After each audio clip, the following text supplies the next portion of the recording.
Licentious. Licentious. Licentious. Okay, we're learning lots of stuff today, chat. What is this? What is this? What is this?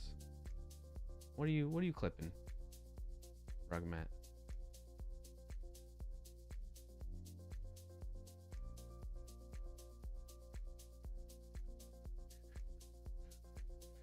Oh, editor, you have one job.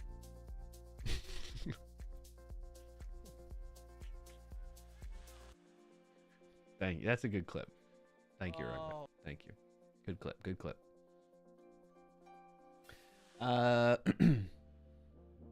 Thumbs up. Bad review. Satyr. BRB football team calling me. Okay. Tittle lechery.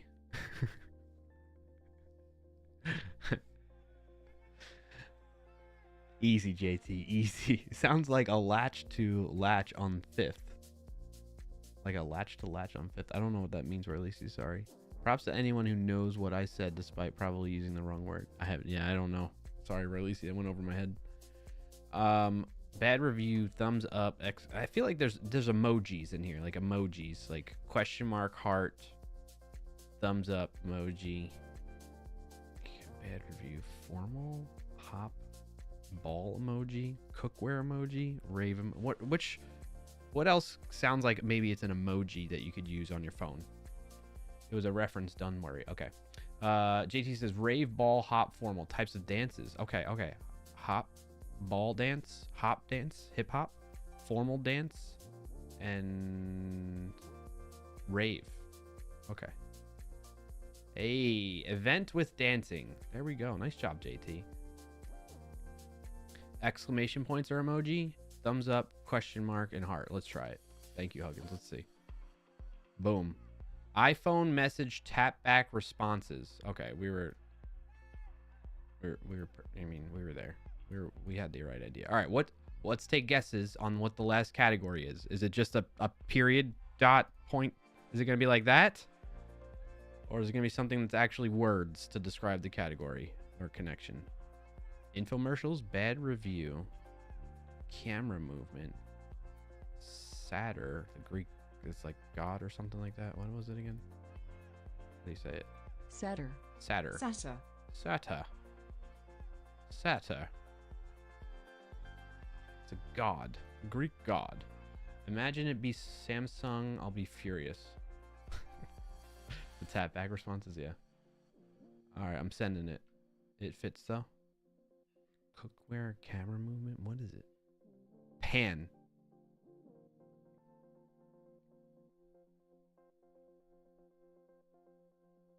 What?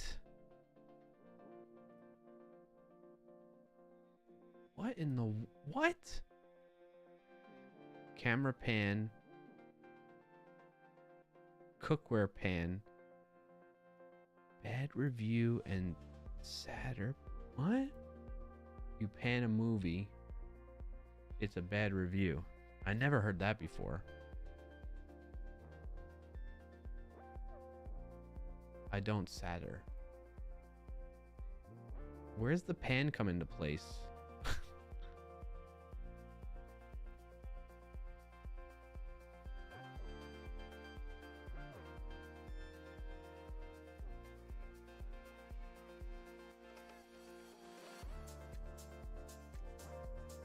There's nothing that says anything about pans here. Pan is a satire? As a satyr? What? Satyr. Satyr is described either as a Greek god, Welcome in and thanks for joining today, Rugmatbut. a licentious man, a man who's affected by satyriasis, and any of various satyrid butterflies. Pan god. What? JT. Is this safe? There's graphic images on here. Don't look. In ancient Greek mythology, religion and mythology, Pan, ancient Greek. Where's Satyr though? Oh, in the same manner as a faun or satyr. That's a stretch right there. Crazy. This is probably one of the oddest connections yet for me. There's been some bad ones. I'm not saying this is the worst one, but this is one of the wildest ones, the oddest ones. Like the yellow, just like not having any word to describe the connection. That's the first I've ever seen that. And then this pan one, which I get. I don't know about this sadder thing.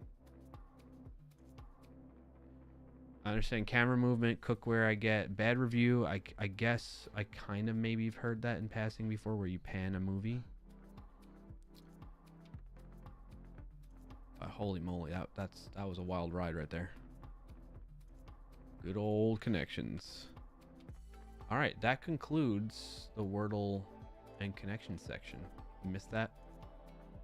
That's what I said. What's what you said? Pan is sadder.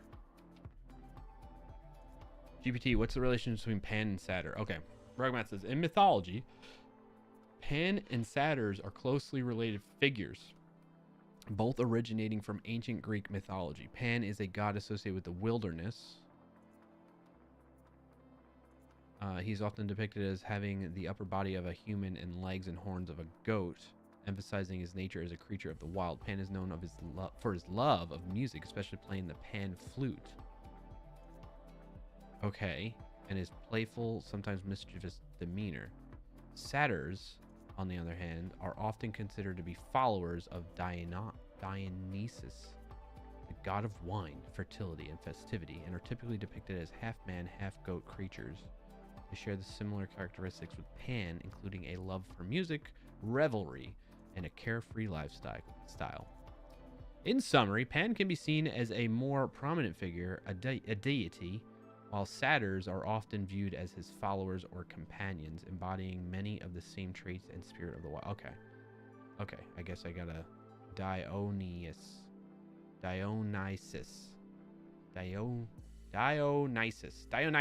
Got it. Thank you, JT. Thank you. I guess I need to, brush up on my Greek mythology. Meh. Squeeze me. All right. I'm likely going to be eating soon because it was heating up when I took that BRB break. So I'm going to get words on stream rolling.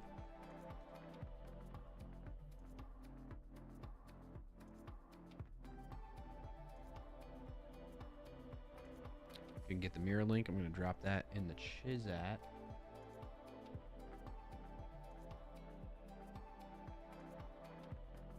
All right, Onyx. BRB. Just watch the Percy Jackson series on Disney Plus. You'll be caught up enough. Okay. Thanks, Huggins. Everybody ready that wants to play words on stream? Gonna roll with it.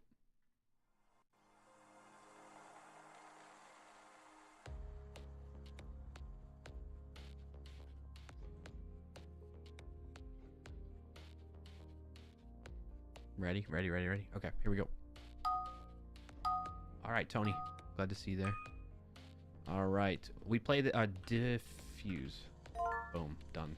We played this for a little bit while I eat lunch. Gonna take a little lunch break, and then we're gonna get into the technical portion of the show.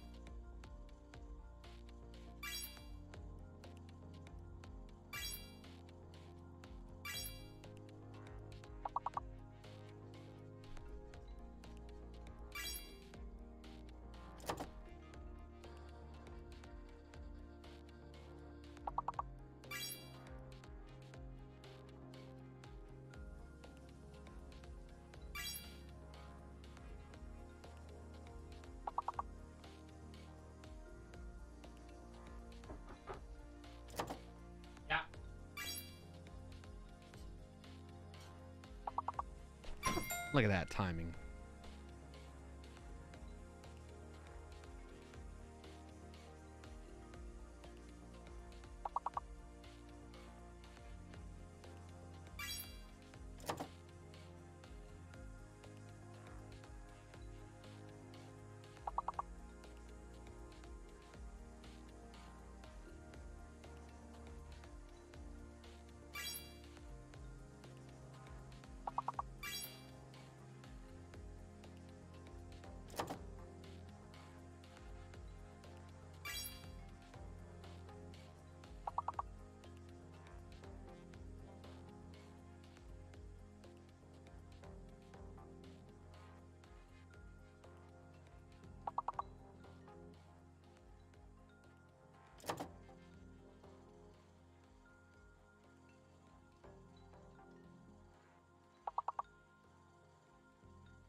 Level 3. Nice job, chat.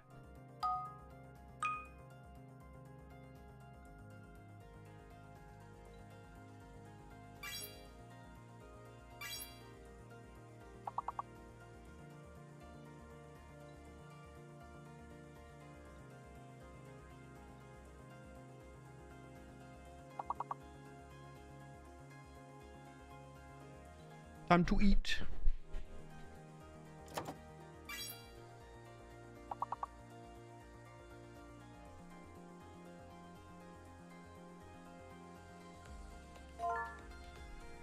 Booyah! Somebody do some.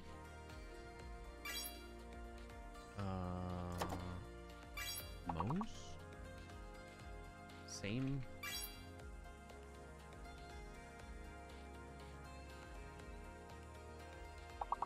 Swam? Maybe Moz? Meow. Ooh, yeah, Moz was working.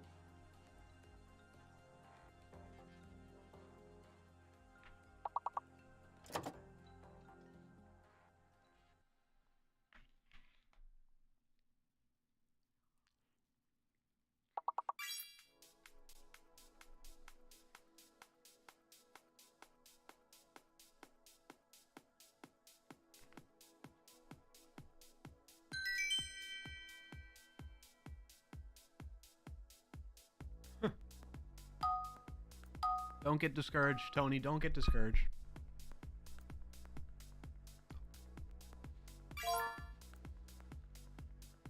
Nice job, May.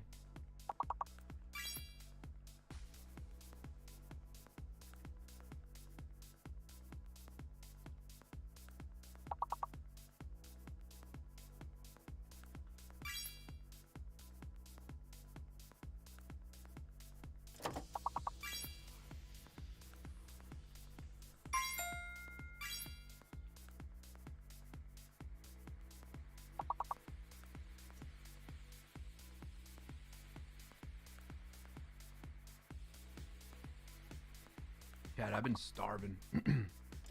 Just couldn't eat anything this morning, though. I had a banana, that's it.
Haws? I didn't know that. What's up, Haas?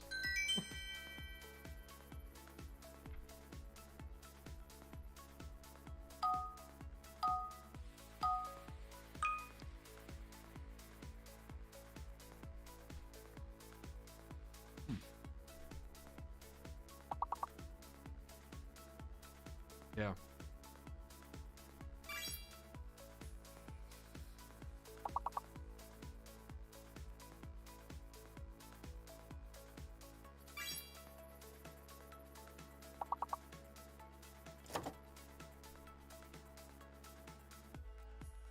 I think H is fake.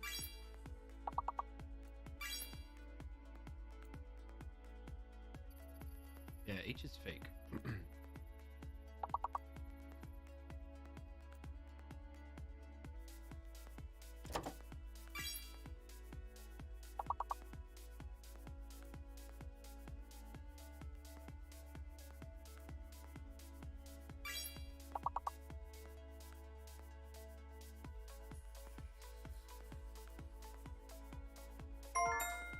Saffron. Nice job, May.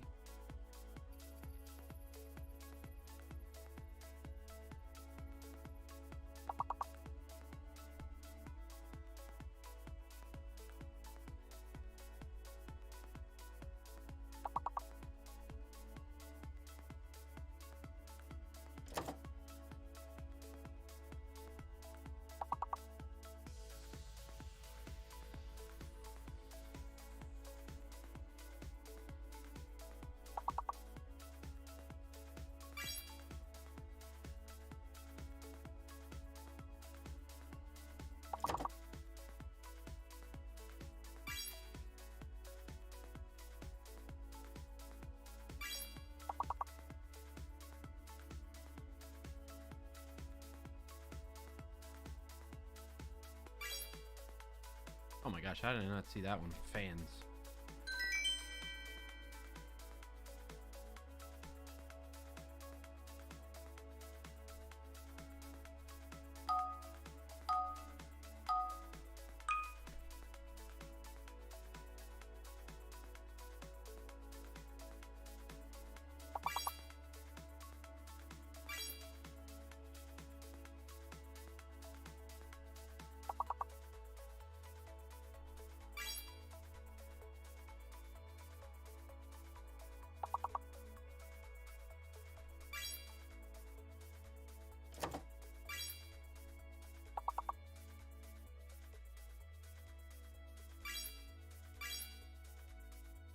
So is N fake?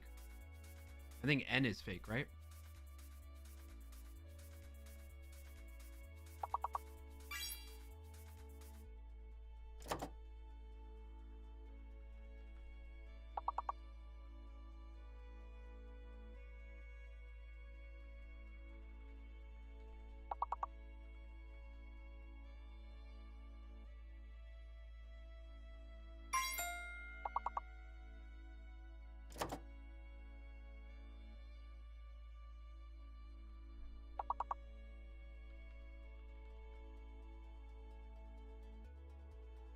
Your head is covering? Oh, sorry. Ah. I meant to move that over. Thank you, Huggins. Spamino.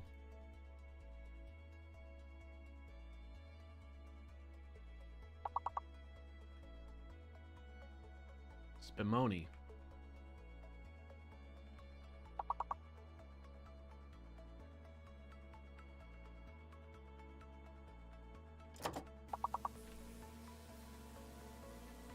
Welcome in and thanks for joining today's books. What's up, Wise?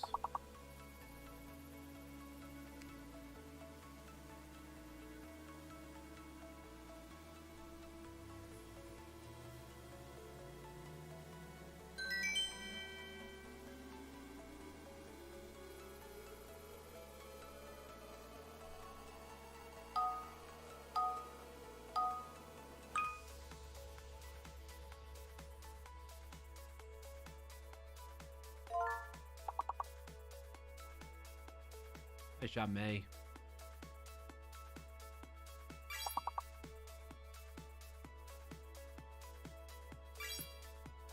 Mirror link is in the chat if you want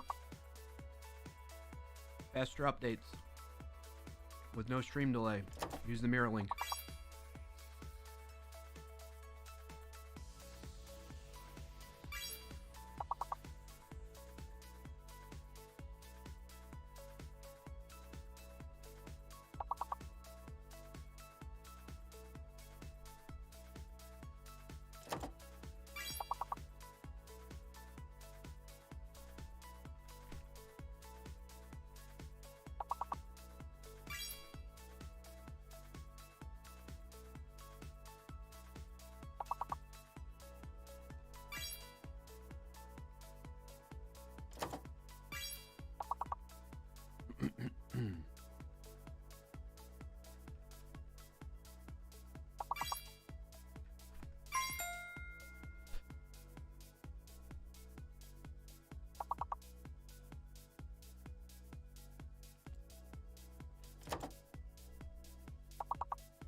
Good job, chat.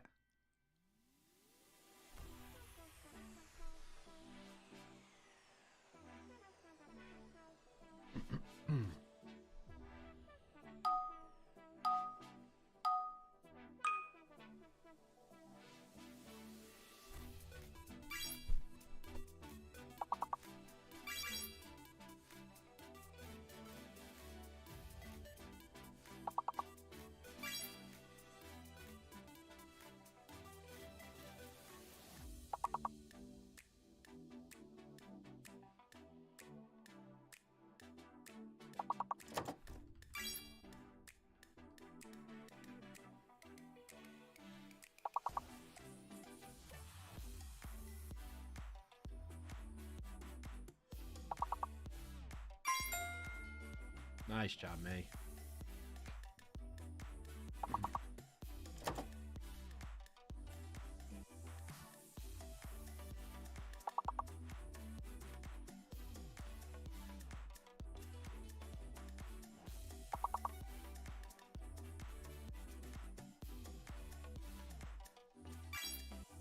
Noda.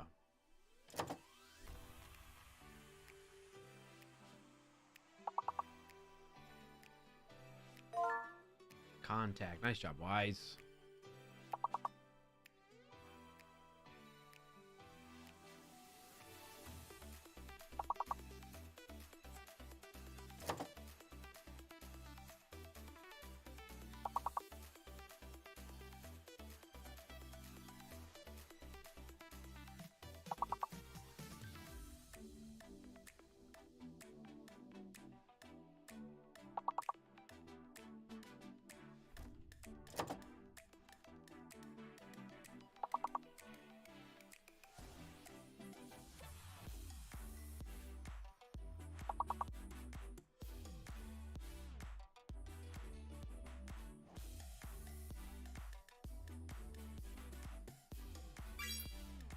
Kanto? Kanto? Kanto Duo. Kanto Ken Duo. Nice job, chat. Level 15, here we go. What 3 E's? Between. Nice job, Wise.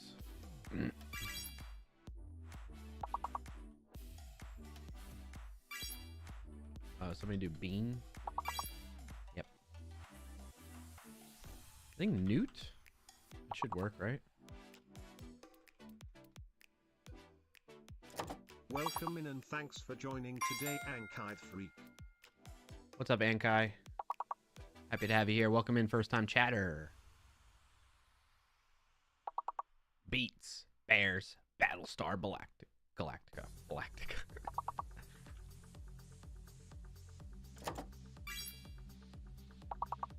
Oh, I was locked. All right, one more word alphabetically between beat and newt. Love that show. Yes, May, same.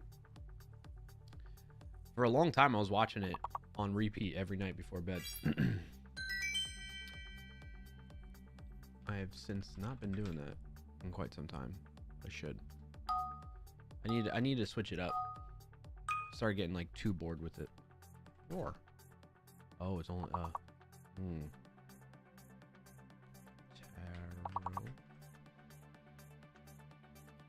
Attic. Great. Oh, you beat me to it, May. Trader. Ooh. So H might be fake. Traitor. We still haven't gotten the hidden letter yet. The hidden letter is... So H is fake, and then there's a hidden letter. H is fake, hidden letter. Actor? Maybe it was C.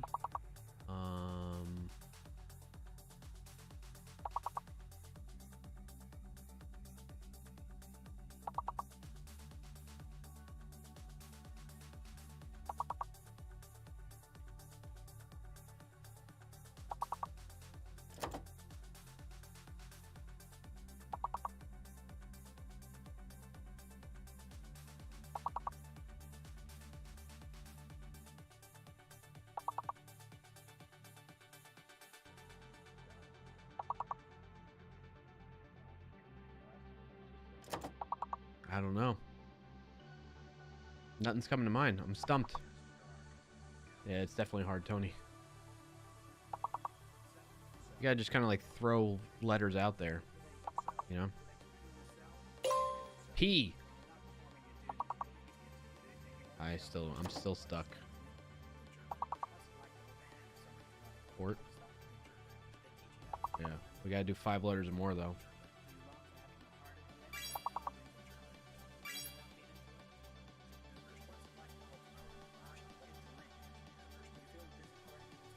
Patriot. All right. I'll tell you what. We'll play one more round to get us to like 2:30 Eastern, and then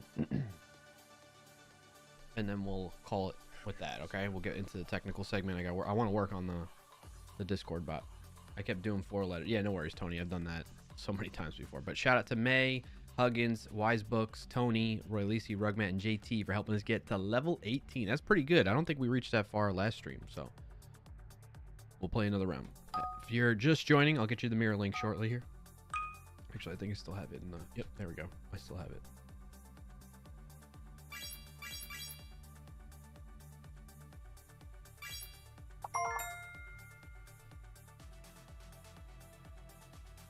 Let's speed run this.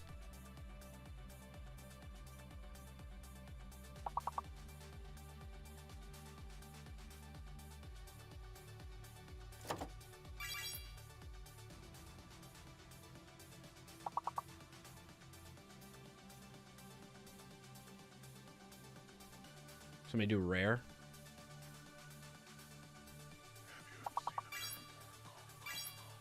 Nice, nice.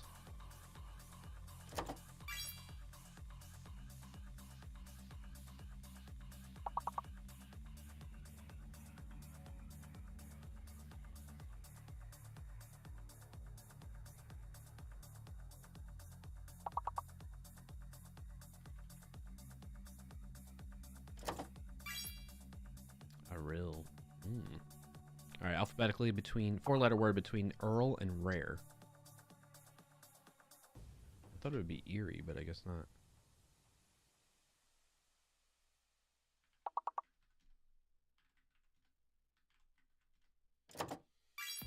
Liar. Nice job, chat. Speed run, speed run. Here we go.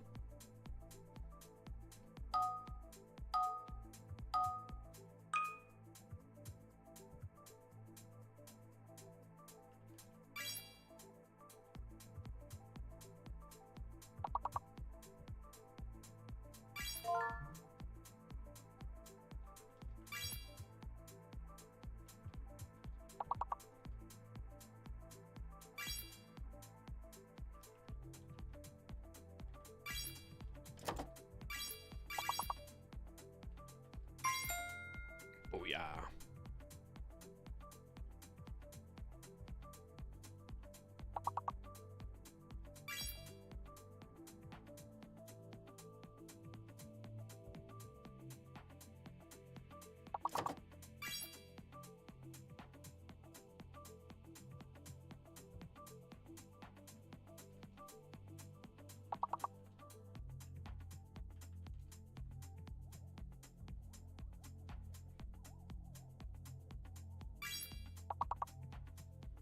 I gotta remember that word, liar. L-Y-R-E.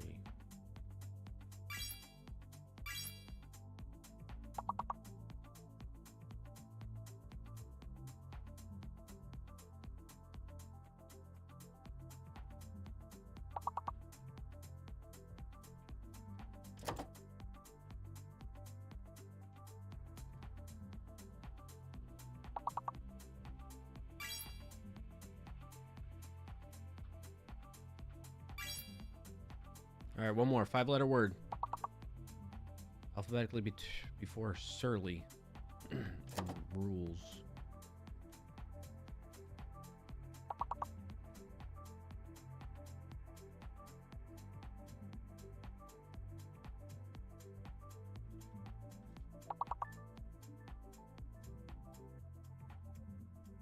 I give up. Yep.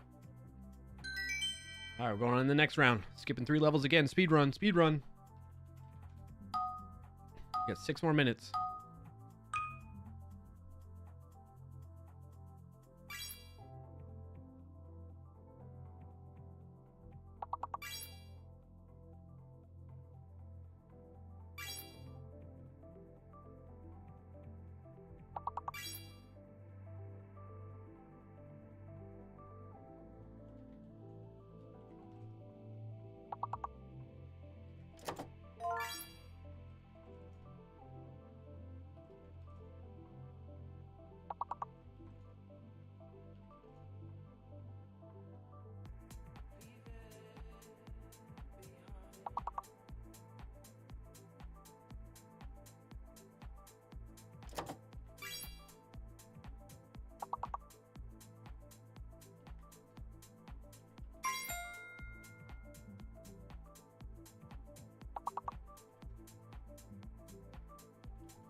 Hey, this is a hard one, huh?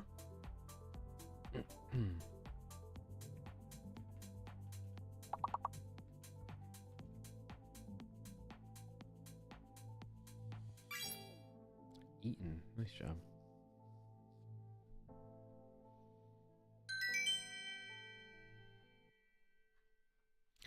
Okay. Oh, spelled that wrong. Typo. Beer.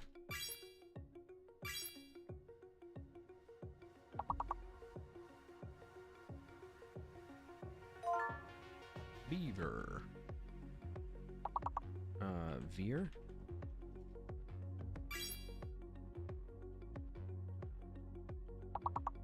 Grave. Yep.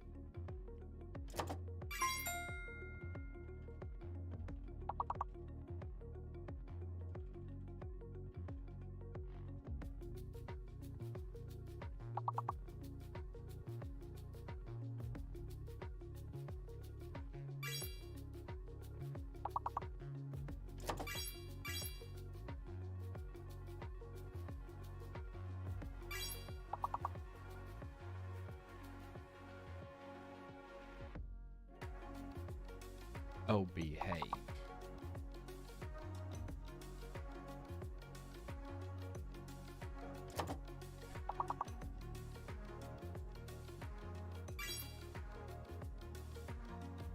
All right, alphabetically 4-letter word between Bray and Ever.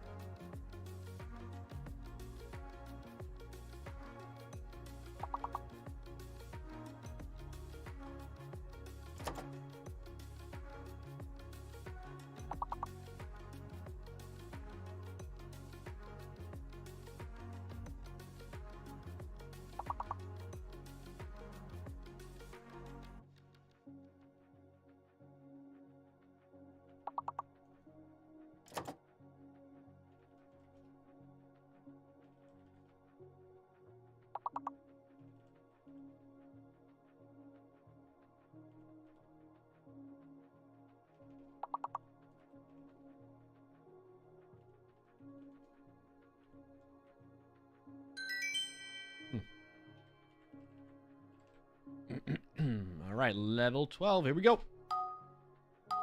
We're going fast. We're going fast. It's 2:30 though now. Grenade. Get your grenade for ya. Groan.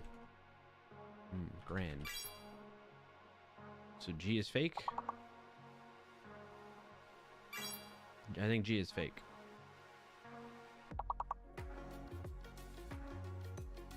Somebody do moan. Yep. Damn and Donna. Rowan.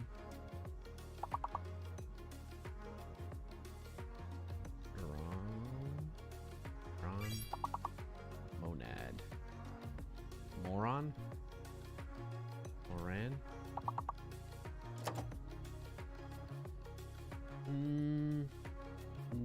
Gnome. Rhonda. Nomad. Random. Rando. Andor. Dramamine. Mard. Morn. Yeah. Mona. Mona Lisa. Anomaly. Norm. Adorn. Yes. Odar. Odarn.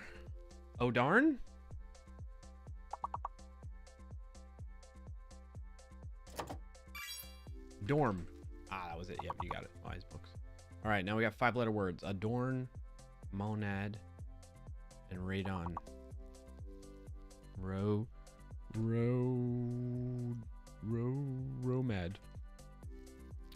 Ramad. All right, skipping 3 levels still. That's pretty good. Level 15. Here we go. Wise books, well over the 3-digit mark.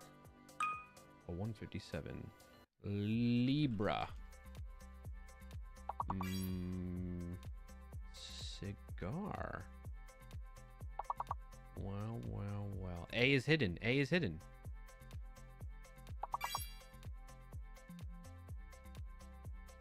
Liar.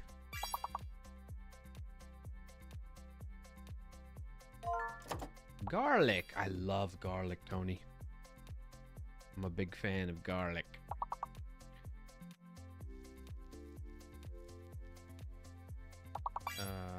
Grail. Monty Python and the Holy Grail. Layer. Yay, lira. We're gonna do rail. R-A-I-L.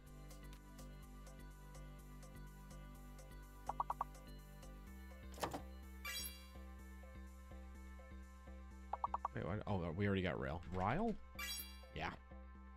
Yeah. We got crag and layer. Joining today, Loka's master Suki. Oh, what's up, Loka? B is fake though. Or at least he eats garlic and Nutella. They weren't wrong. What? Are you serious? Garlic is great on everything. Oh, I didn't realize Tony mentioned that. Yes, garlic is great on pretty much everything. Really though? Roy Lacey, garlic and Nutella? No. That can't be true. Say it ain't so. That doesn't seem like it would go good. It's like I've heard of mustard and watermelon.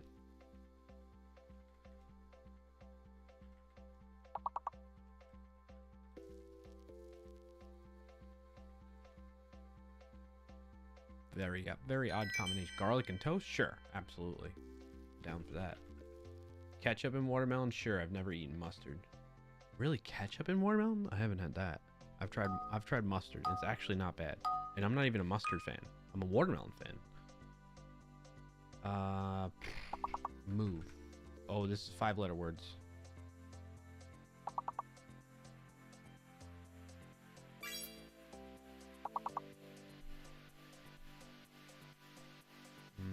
Duvet? How do you spell duvet? Oh, or at least you're on the same page.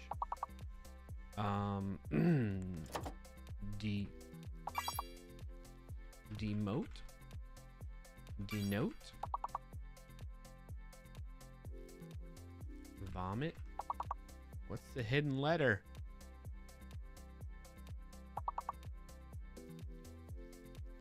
T-O-M-B. Tombs? Totem pole.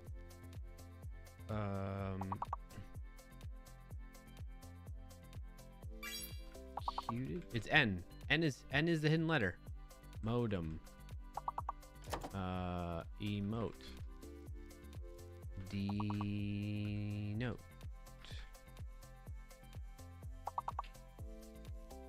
Node. Gotta be 5 letters. Gotta be 5 letters.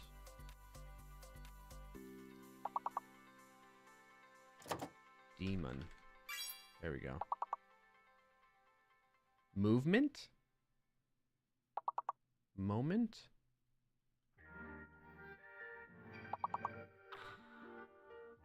V is fake, I think? Yeah, V is fake. Memento? Memento?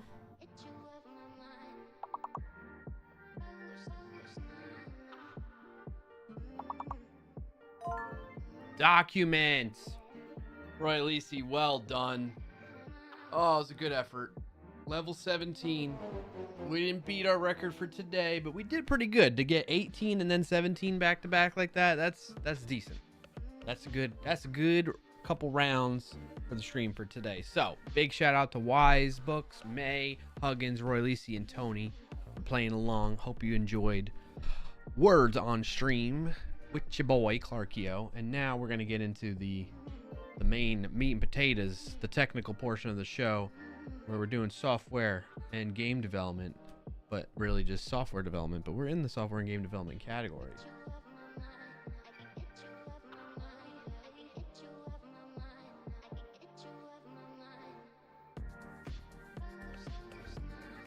Do you all want to review the video with me, actually? I do need to do this for work, and the sooner I get the review done, the better.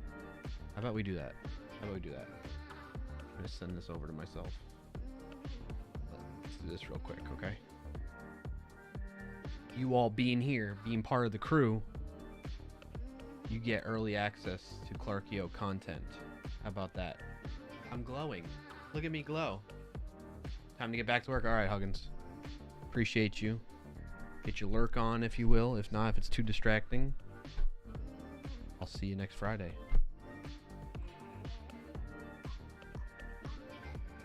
Or are you telling me to get back to work? I don't know. Either way, it's all cool.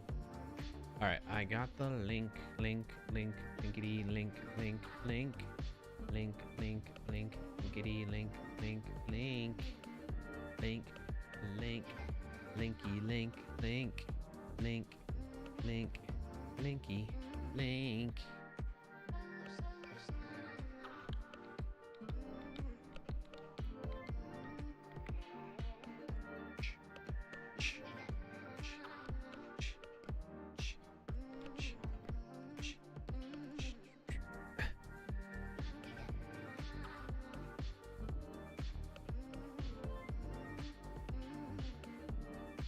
All right, we're gonna watch this.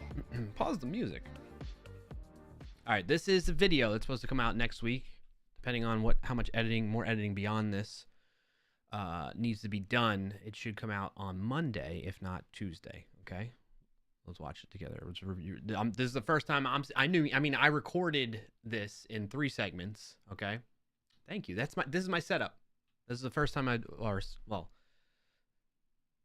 this recording session was the first time I took this angle for the video, the intro of the video. Normally it's like this. Today, bald bearded builder. Oh, this needs a lot more editing. What's up, Triple B? Appreciate you, buddy. All I got is an ARC A70 and i3 1310 LMAO. Oh, sick PC, you said. Yes, thank you. Oh, wait, you haven't played it yet? I'll say it again in a minute. Played what?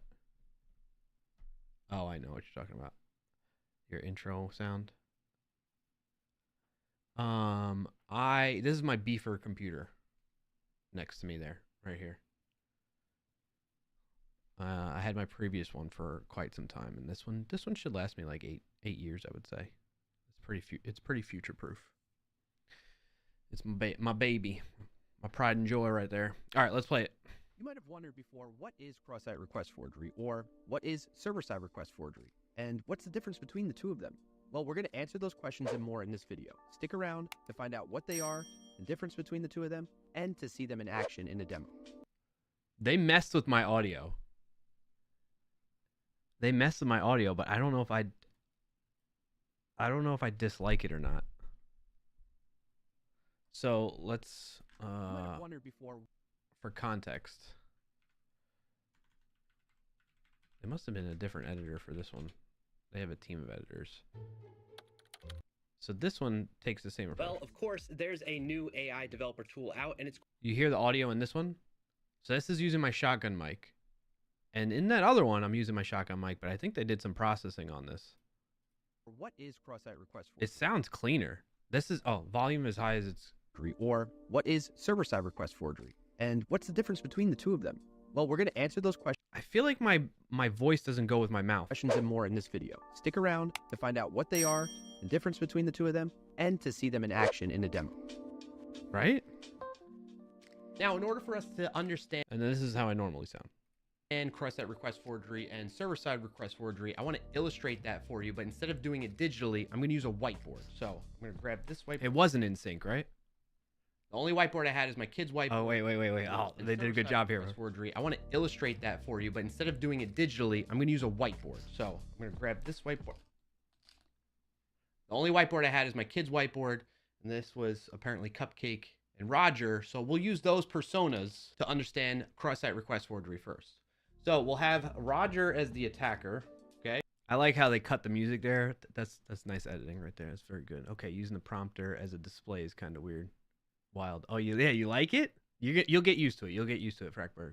Damn, you got that set up pretty fast.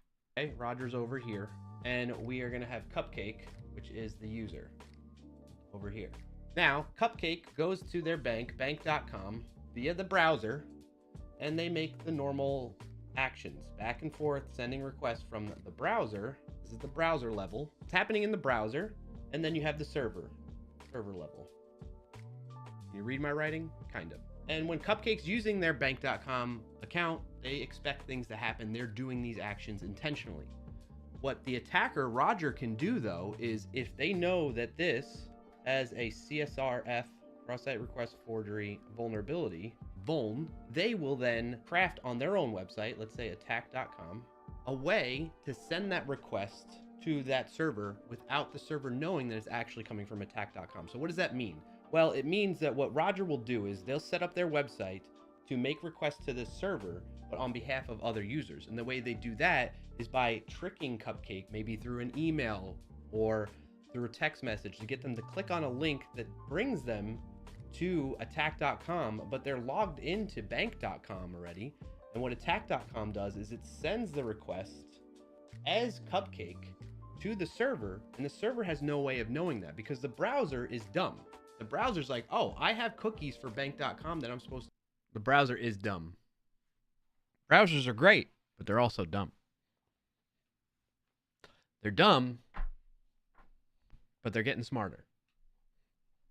To use. Also, Roger, that pesky guy, such a dirty guy, right? I agree. You like the writing? I'm glad to hear that, Releasy. I thought it'd be a nice change of pace for the videos, especially for an instructional type of video. Instead of me like digitally trying to draw something, which is always a pain, it worked out. Can you see? Look at the mess that these kids make, just on a whiteboard. You know, like they can't even stay within the lines of a whiteboard. Come on. So I will send that cookie as part of the request to the server, whether it's coming from the website by bank.com or not. So that's what Roger will do to trick Cupcake into making requests for a particular website that they're authenticated with without them intending to do those actions. So it could be something like transfer money from one bank account to another bank account. That's the typical example you'll read about when you're learning about cross-site request forgery. All right, so for server-side request, the uppercase R and Roger's hitting the edge of the board, so don't give your kids a hard time. Forgery. It's slightly different, but it's the same kind of concept. It's just happening in a different space within the overall architecture of a system. So we have the browser again, the browser level. I think, you know, in this... By the way, my arm was getting tired. Like, it's not that heavy. I don't have it in here anymore. They took it back. It's not that heavy of a little whiteboard. But my arm, like, just imagine just sitting there holding something like this and trying to write on it all at the same time. For about, in this case, Roger's not going to really set up attack.com. They could potentially do that, but for server-side request forgery, we're not dealing with that, okay? And what's going to happen instead is Roger's really going to be going to, let's say, bank.com. I feel like the music is a little too loud, and it's competing with my voice. Do you agree, chat? Just keeping the arm above your head level is taxing. Yeah, really, see. Directly. Okay? And bank.com, the way its architecture is set up is similar to what we said before, right? It has the main server that's being used for different actions and requests. But Roger becomes privy to the fact that server actually depends on another API that it's sending requests behind the scenes. And that gets exposed in different ways, which we can get into the weeds of that, but it can be pretty obvious when you... Oh, what happened to the lighting? Did I do something? Whoa, why did it jump so far? What am I doing? Bank.com or not. Different, but it's same kind of similar to what we said before. Requests are happening right there. Or pretty obvious when you do scenes. And that gets exposed in different ways, which we can get into the weeds of that, but it can be pretty... Right? Why did it get so dark? Yeah, I see the lighting difference too. I don't know what happened there. Pretty obvious when you just look at the developer tools in your browser to understand how requests are happening, or seems like it's slowly brightening up again. Websites will just let you know that they get their data from somewhere else or something like that. That's weird. All this stuff though, like these are like little nitpicky things, but sometimes, chat, like a little, I don't know, hint or thing that I'm picking up on when it comes to YouTube is like when you have mistakes like that in the video, it's kind of worthwhile at times because then people will call it out in comments and you drive engagement, and then YouTube's like, oh, this video needs to be pushed out to more people, you know? So sometimes like stuff like that, I don't even bring up in editing, and with the editing team, I'm just like, all right, I'm going to leave. Like, it's not that big of a deal, you know? But it's that was noticeable. Wait, that's actually true. What's actually true? That it was lightening up? Auto brightness is not your friend. Set it manually and no shifting brightness. That's a good question, Triple B. I set the ISO to auto because of the fact that I'm well, for streaming purposes, I leave it auto because there is going to be situations like that, but probably for recording, I should switch it up, I guess, and have it static. I pretty much have everything on auto, Triple B, so maybe that's what. And by brightness, you mean the ISO, right? I don't think there is a brightness button, but I know what you mean, like how bright it is. I typically don't run into that issue that we saw where it was like brighter, and then it seems like it's gotten back to being bright again. Becomes privy to the fact that server actually depends on another API that it's sending. White balance is also auto too. Requests behind the scenes. And that gets exposed in different ways, which we can get into the weeds of that, but it can be pretty obvious when you just look at the developer. Or at least it says, I mean, I consistently see a shift, but that looks fun. The jump was weird. Yeah, the jump is weird. Developer tools in your browser to understand how requests are happening, or I think I still have the recording on my machine. Hold on, let me see. Because I can double check. Do I still have that? Yes, I do. I have the raw recording. So we can see the behind the scenes even further. All right, Zygomedia, this is part 2. See, I talk to them in my videos too. It's really nice having an editor, I'll tell you that much. Does the lighting change throughout this? Where were we? We were on SSR. Oh, it is changing, yeah. Something happened. You know what's funny is like I've not... With this camera, it's stationary. I've not messed with the settings on it. Like, I set it up and, like, put it on the mount, and then that was it. Oh, they cut out me erasing, too, so that's good. It saved a lot of time.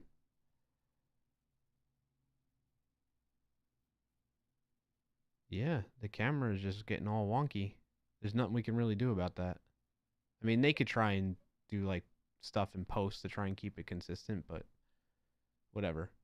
It's not that big of a deal. It's noticeable and kind of bugs me, but yeah. Triple B says, yeah, I meant white balance, not brightness. Could be a light or glare that you're occasionally blocking that causes the camera to readjust white balance. Actually, you know what it probably is? The whiteboard. The whiteboard's screwing with it. That's what was happening there. Because I don't typically have a whiteboard, so when me just sitting here like this is normally just fine, but the whiteboard coming in and out and changing different angles, and sometimes you'll see the glare of the light. Let me go back to this.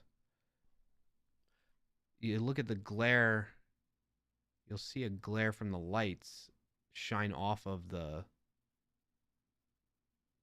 I saw it at one point in the video. Where was it? My kids are going to get a kick out of the fact that this is going to be in a YouTube video.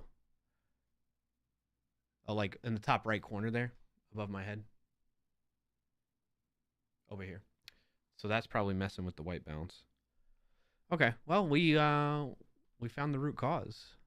Websites will just let you know that they get their data from somewhere else or something like that. Or you got Clarkio chat on the teleprompter. They don't really hide the fact that they're making Trackberg. It's gonna come in great. It's gonna be weird to your coworkers when you're looking like into their soul.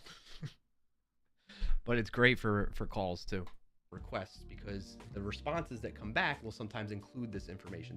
There's a lot of different ways attackers will become aware of internal APIs or other services that the main server that's hosting the website is relying on. So what Roger will do in a server-side request forgery, Roger, what are you going to do? Is they will trick the server now. Oh, Roger. The browser, which was cross-site request forgery, we're now tricking the main server that's for that website to make a request to the API that it's not intended to do, like so that Roger can get more data back from I spoke incorrectly there. What's happening is it's altering existing requests is what's happening with server-side request forgery. So just to clarify that a little bit, I'm going to leave it as is. Like there's again, given the time frame that I have, there's not much I can do other than having to record myself in that same position again with the same shirt, whiteboard, everything set up all over again, just to do like a quick 10-second, like, actually, I'm wrong here, you know, like, or I could do it like as is and be like, hey, this is future me, and like, I was wrong, you know, or I wasn't exactly right.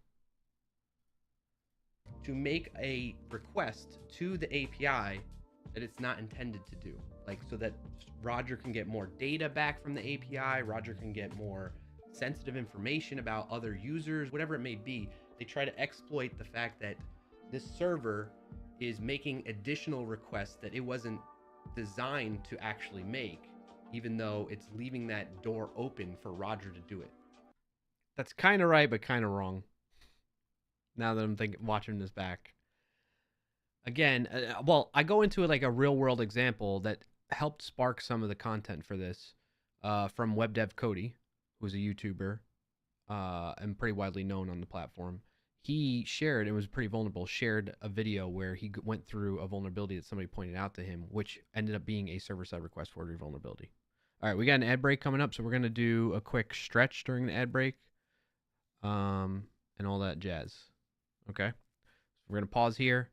I'm going to step away really quick just to stretch my legs, and then when I come back, we'll do the stretch for those of you that aren't getting hit with an ad, and that way, when everybody's back, we can pick up on the video. All right?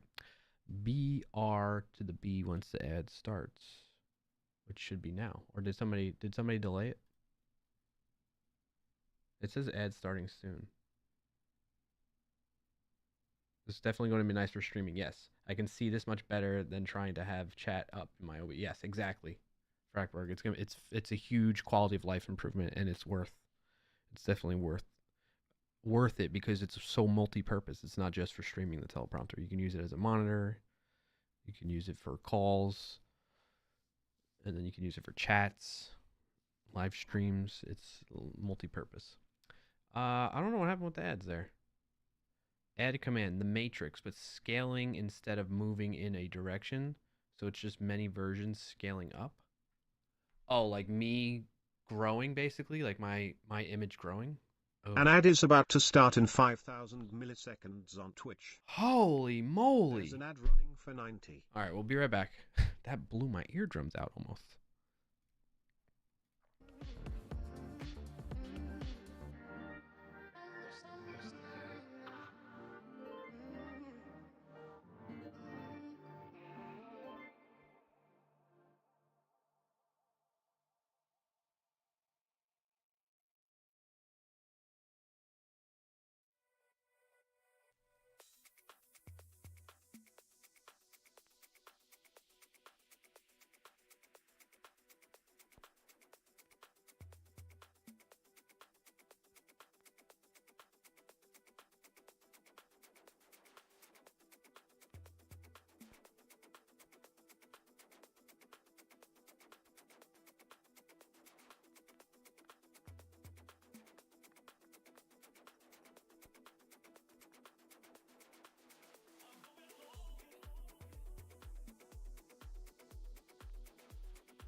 An ad is about to start in 5,000 milliseconds on Twitch.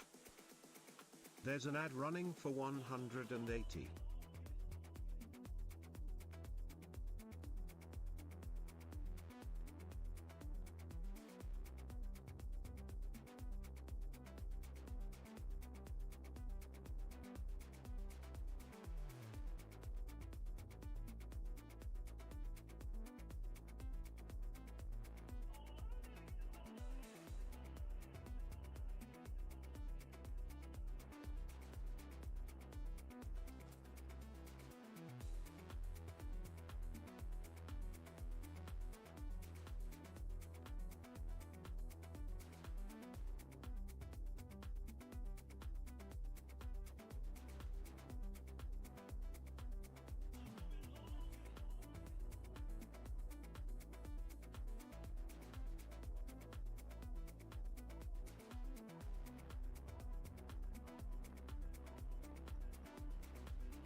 Do a quick stretch.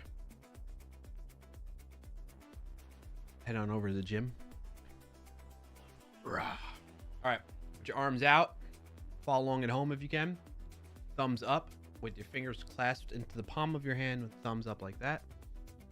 And pull your arms back behind your chest a little, or behind your back a little bit, and then rotate them down slowly. Yee. One more time. Shake it out, shake it out. All right, now we're gonna do a little carpal tunnel. We're gonna push hands to hands, hand into the other hand, but back to back, and bend at the wrist a little bit.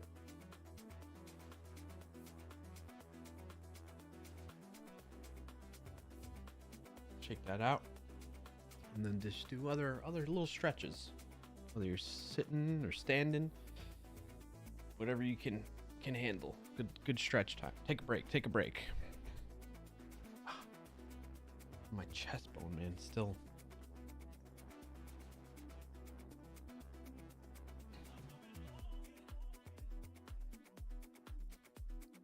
All right. Wow. Back to the video.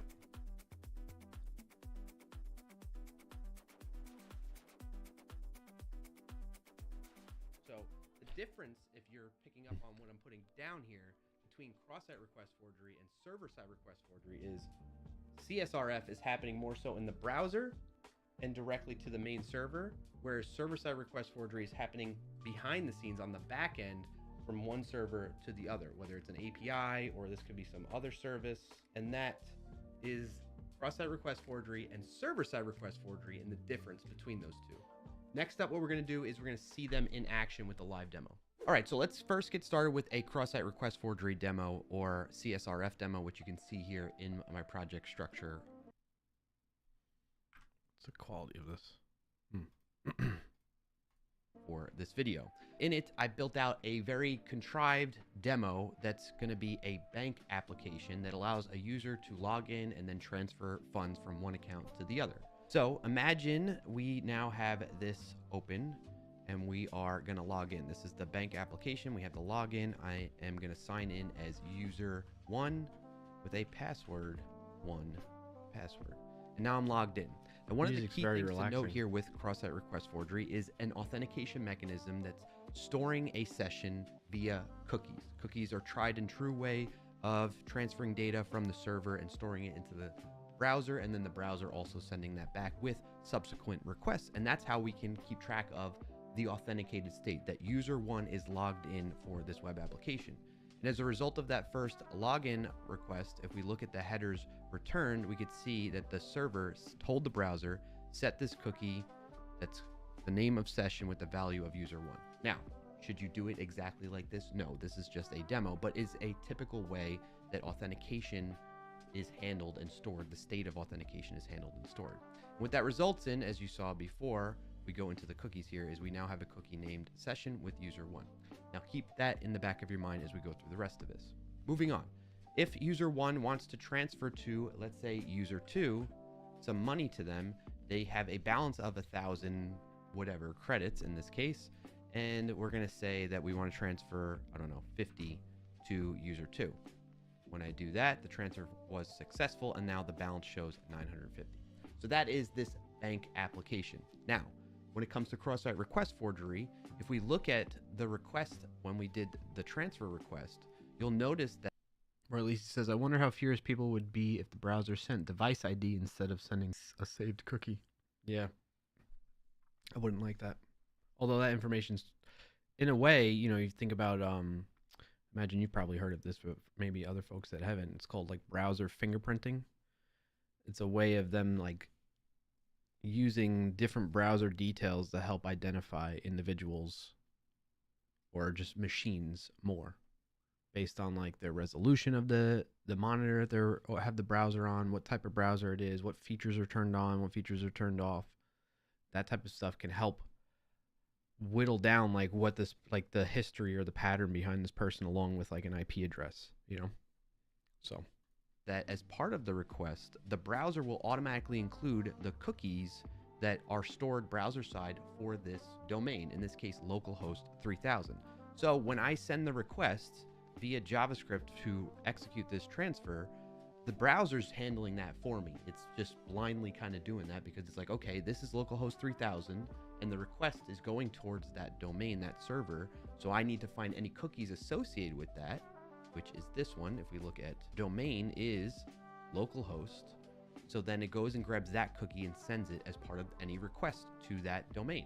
Why is that a big deal? That's where cross-site request forgery can come into play. What an attacker can do now is they can, from their own website, let's say their domain, they can contrive a request behind the scenes, whether JavaScript or via a form, a hidden form, and cause a user to perform an action against the original domain, localhost 3000 in this case. So if we go back to the code, I'm going to show you the attacker example. So in this case, I have the attacker under a malicious HTML page, and in it is this form that is not displayed at all based on this style, and it's going to send an action, a post request to localhost 3000 transfer, which is the API that's being used to transfer money. So imagine the attacker is user 2, let's say. That's their account with that bank that we were talking about before.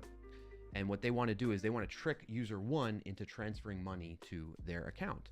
They can do this via this cross-site request forgery vulnerability. Just focus on this right here, okay? So this I'm running separately under a separate domain of localhost port 3001. So if we go back to the browser and I go and open up localhost 3001, we can see it's just a file server basically for us. So when I actually click on and open up the malicious HTML, let's take a look in the network tab what happens here. We get a response of success true and the transfer was successful. If we look at the actual request, we can see it was to localhost 3000 and the transfer API, and as part of it, the browser was kind of dumb. It sent the cookie with a value of user 1. Now you might be thinking, how does that happen or whatever? In many cases, it could be through an email, a phishing email, where you can get that user, the attacker targets user 1 and gets them to click on a link that brings them to their own URL, some URL that has the cross-site request forgery payload set up ahead of time that will execute this unbeknownst to user 1. So imagine them just accidentally clicking on a link or intentionally clicking on a link that they were tricked into doing. And this happens behind the scenes without their true intention from wanting them to do that for user 1. Now, if we go back over here and we check the balance again, we could see it dropped by 850 because of that transfer that happened earlier. Not by If 850, we look at to the 850. payload that was sent, it was to user 2 and the amount of 100. And this should not be possible. This should not happen. This is capable because of a cross-site request vulnerability in... I don't know if you all can notice this, but I noticed this, and I also remember now, or this is reminding me that I was still sick when I recorded this part. the demo application that I built here. So I sound a little bit more nasally, I think, which I already sound nasally anyway, and I'm like a little less, like lower energy. All right, so that was our demo on cross-site request forgery in action, exploiting that vulnerability in the demo. You might be wondering, how do you protect yourself from this attack and this vulnerability and mitigate this risk? Well, we have a blog post for you that you can check out on the snyk.io blog post. That's snyk.io. Link will be in the description below, where you can read more on how to protect yourself and your apps against cross-site request forgery. Now that we've Royalty says, true, but device ID possibly unchangeable by default. You'd have to reset the whole device. Yeah, that's true. Yep. No more need for logins. I mean, that would be. I mean, we have what is it called? The passkeys now, right? Which I think kind of goes to what you were saying, where it's like a device ID almost. But welcome in and thanks for joining today. Yeah. Is bro watching his own tutorial for help? No, I'm reviewing it. It's a video that's supposed to come out next week, and so I'm just reviewing the edits from the editing team really quick. And then we'll get into the Wordle stuff. But welcome in. Happy to have you here, WXHBia. So, yes. But I mean, yeah, I do watch my own stuff, but mostly in the sense of reviewing it type of thing. Happy to have you here though. So Release says, obviously can't trust that since you can change network stuff, but would have been fun. I got you. Yeah. So yeah, I feel like, dang it. I had the word and now I'm blanking on it again. I know there's WebAuthn, but that's not it. passkeys. Passkeys is like a new thing that's supposed to replace passwords, right? I don't know. I haven't really looked into it that much yet. And then as for your other thing, you feel like I didn't explain the whole cookie was given to localhost 3001, but the demo makes sense. It's good. Are you sure? So yeah, in the illustration part, I agree. And that was something that after I sent the recordings to them, I thought about that. I was like, or actually when I was recording the demo, I thought about how when I recorded so where are we? We're at 10, something in the way. Remember 10 minutes, 37 seconds. That's where we are. But I'm going to jump back to where the illustration portion. So in here, I do mention the cookie, but like it's a afterthought type of thing, and I didn't emphasize it during the illustration portion, but I do in the demo, and that's why I was like, I think it's fine. I think we're okay. So do you agree, Roy Lisi?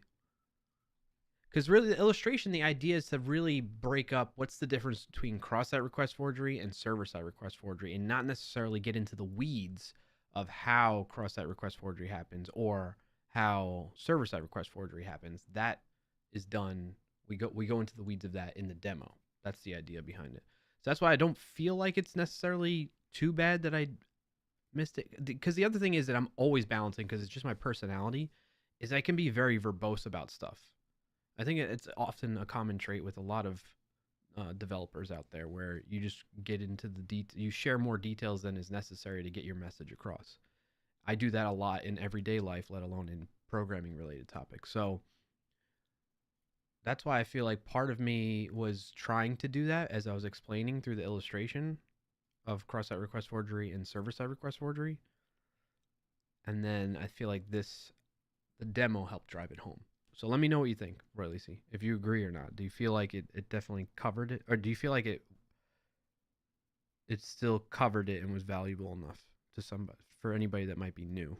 10:37 we were at, right? Right around here. On how to protect yourself and your apps against cross-site request forgery. Now that we finished cross-site request forgery, CSRF, let's check out server-side request forgery. Yeah, like listen to the way I'm talking. At the code, this demo so like first, and understand muted the code a bit more. And quiet. So we're starting off with this demo for server-side request forgery, and admittedly, it's a contrived example to get the point across. But we need to understand the scenario where server-side request forgery is made possible, and that is when your API makes external calls to other APIs behind the scenes. Your server is making calls to another server to get more data or more information to help create this rich feature in your app or whatever it may be. And I'll have more real world examples to share with you actually that happened fairly recently once we get through this demo. So in this case, in my demo, I have it where you can send a post request to SSRF, of course, and in it, the user is able to pass in a URL which we use to send a request out based on the URL that's provided to us. Again, not typically what you would allow to do, but this is, again, for demonstration purposes. So what's happening here is the user is able to influence the call, that external call that goes out from the server side. So you might be thinking that, oh, this is server-side code and I have control over this. But when you're leveraging user input as part of that request, that's where server-side request forgery comes into play. So different from CSRF, where it's happening more client-side, this is happening server-side, from server to server. So in this case, I allow the user to send a URL parameter here. So let's try that out. So I'm using an extension called RESTbook in Visual Studio Code, or in this case in Cursor AI, and I can just pass in this.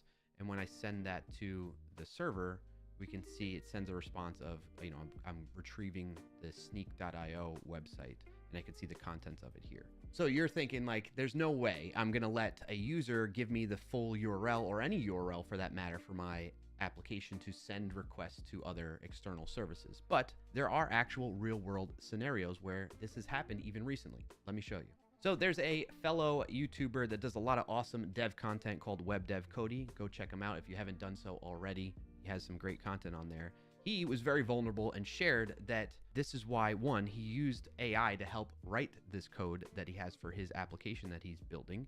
And in it, you can see very clearly that this URL, where he's making an external request on his server side for this application, has some inputs that are provided to it to generate the URL, right? So in this case, there's a convex ID, project ID that gets passed into the first placeholder, and then storage ID in here. And what ends up happening is the user on the client side can actually provide the value for this particular parameter here. And so what he found was somebody was able to hack his side project that he was working on, and they thankfully responsibly alerted him to this. And then he was nice enough to share that experience so that others can learn from it. So this is a real world example of a server-side request forgery happening in an application that a fellow dev YouTuber created. So shout out to Cody for sharing that and helping other people learn from it as well. All right, that said, how do you prevent this from happening? Well, the plain answer is don't allow users to influence or have input into your external calls for other services that you rely on. But on top of that, you want to do more input validation and sanitization. Anything that comes in from the user or from a client-side application into your server, you need to ensure it is up to your expectations. But further to that, we have a blog post on this as well about preventing server-side request forgery in Node.js applications, but the practices here can be applied to other programming languages and ecosystems. So link to that will also be in the description below. All right, that does it for this video, and I hope you got value out of it. If you did, be sure to like it down below and share it with somebody who can put it to use. And if you made it this far, subscribe to the channel so you don't miss out on upcoming videos. Thanks for watching, and happy, safe coding, everyone. I got that memorized now. Glad to hear that you think the quality is really good. You might. What's the best way I should respond to you, or your name to say your name? Bia. WXH. Welcome in and thanks for joining Today Code with CN. Wow, you look just like that guy. Thanks, Coach Sean. Good to see you, buddy. How you been? Happy Friday. Or at least this helped me with SSRF, as I didn't hear that before. So hey, okay, that's cool. That's cool. Bia is good. Okay, cool. So yeah, was that pretty good? I feel like anything that I would need them to change is pretty small, minor stuff. So I'm not gonna send anything over to them right now. But thank you for indulging me in reviewing my upcoming video for next week on the Sneak channel, SNYK, youtube.com/SNYKSEC. That's the company I work for.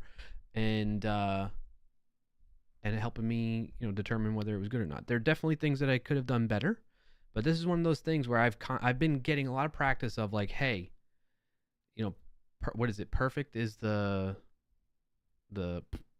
evil of done or something like that, or I don't know. I forget what the expression is, but like, I do my best to get everything as good as possible and as perfect to as I possibly can, but then I got to keep delivering, and so I don't want to delay this video any further, and I think you still can get value out of it even without correcting some of the little, I wouldn't say necessarily mistakes, but the things that would be beneficial or make it better.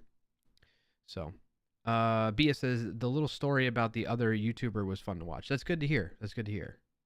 Yeah, because that was definitely so this video is inspired by two things. One, somebody commented on a previous video of like, what is the difference between cross-site request forgery and server-side request forgery? And I replied to them in the comments with a short explanation of it, but then also offered like, hey, if it would be helpful for you, I can make a video that goes in more detail. And they said, yeah, that'd be great. So it's basically making a piece of content for an individual that asked for it, which I think is awesome in the sense of, it's like, I feel like they probably are going to be super happy about that. And I even commented to them like, hey, the video is coming up probably next week type of thing. So it's like really doing like, even, my objective with all this, right, is to provide value to people.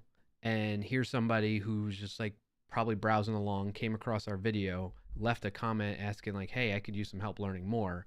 And now they feel like they're being heard and they're getting even more, individualized value out of it. But on top of that, I imagine they're not the only one that had that question. So I'm like, this is definitely worth a video then. And it helps me have more content. So it's a win-win-win-win-win-win-win. A wins all around. So that was one thing. And then also on top of that, it helped that just by coincidence that around the same time that this person commented about asking about this, I had started interacting with the web dev Cody guy about his video because there was something in it that I wanted to alert him to, which I'm not going to disclose any further. Although I think he may or may not have edited the video or updated the video so that it would not leave anything in there that I had told him about or made him aware of that was in there that he accidentally did. So yeah, I was chatting with him about that, and then yeah, and then, so that me having that interaction and experience, realizing, okay, this is a perfect example that actually happened. That's server-side request forgery, instead of like my demo, which, you know, it's not a great real world example. It's just showing you how the mechanism works. But to me, having something like what WebDev Cody shared as an example really drives it home way better than some made up demo. Welcome in, You know? thanks for joining today, I2Iville. So that's the story. Hope you all enjoyed going through that. This is me branching out a little bit in terms of like what I do on stream a little bit. So you get to see, and then on top of that, you being here, you get a sneak peek of what the video is before it even gets published. So what's up, Rival? Good to see you, buddy. He said, you're a great real world example. Thank you. Perfect is the enemy of good. Exactly, Coach Sean. Thank you for helping me out there. That's what I was looking for. So wait, did you do a VOD review? I did this video that I was working on this past week for my job. The editing team just got back to me in the middle of stream with the latest edits from so I give them like my raw recordings, and then they go and chop it up and add music and zooms and emphasis and like this stuff. Like I didn't do that. They do that. Yeah, like that. From there to there, like they do the zooming, stuff like that. Is there a theme? A theme to the videos? Mostly it's just there's sometimes there, like I have a series on AI security, so there would be a theme there. But we're up to just about 30 weeks of videos now. We've been doing it since April 8th. Where I've been producing a full-length video every week for the Sneak YouTube channel, which is right here. This is a great example of this video. Was a lot of fun to do too.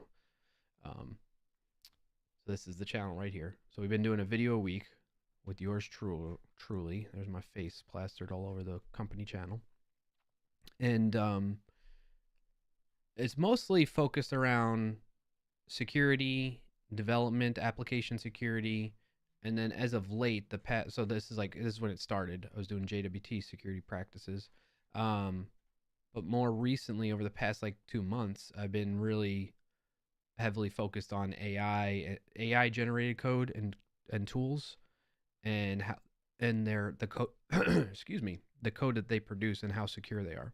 So I've evaluated a lot of different models so far, and dev tools around AI to see how they stack up for security. Most recently, the Bolt one.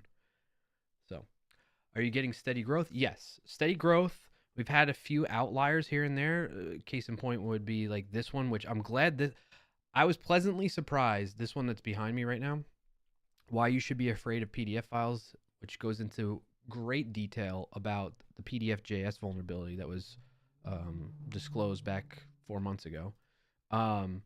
This video took a lot of work, and I was worried that because there's a pattern or trend that tends to happen on YouTube is like, and you hear it all the time from other creators out there, where they put a ton of work into a video and they think it's going to be a banger video, and then it just flops, right? And then there'll be ones where they just kind of threw together, and for whatever reason or another, that thing goes viral or whatever.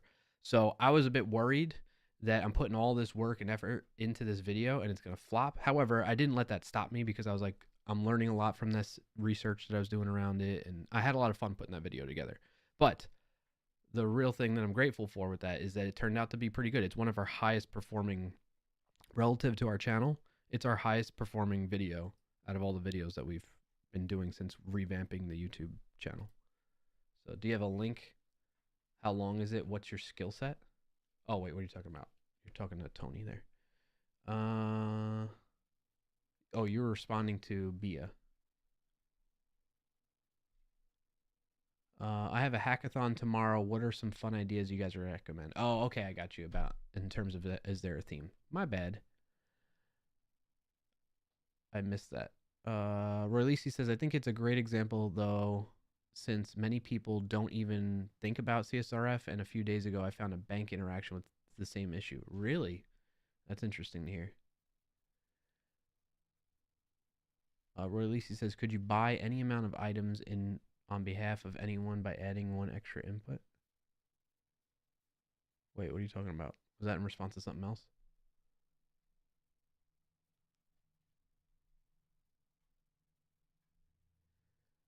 Rose says, is there anything you do for request repetition? Because I noticed there were some reload extensions lately that spam reload on most post requests if it detects payment or post URLs. I'm not sure I follow what you're talking about, Roy Lisi. What's the context on this? Is there anything you do for request repetition? Like when I'm making external requests from a website or something?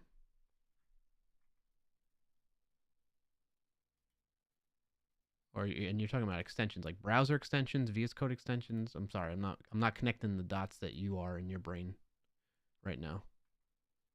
So yeah, that's what we were doing real quick, but now we're gonna jump into the Discord development. But I need to catch you all up on what I did off stream between last stream and this stream.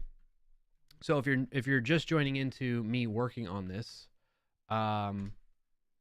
basically what we do here is we do lots of stuffs. I thought I had Git Bash set up on this. Do I not? Oh, I got the wrong one. That's why I got the wrong project. Connect to CodeSpace.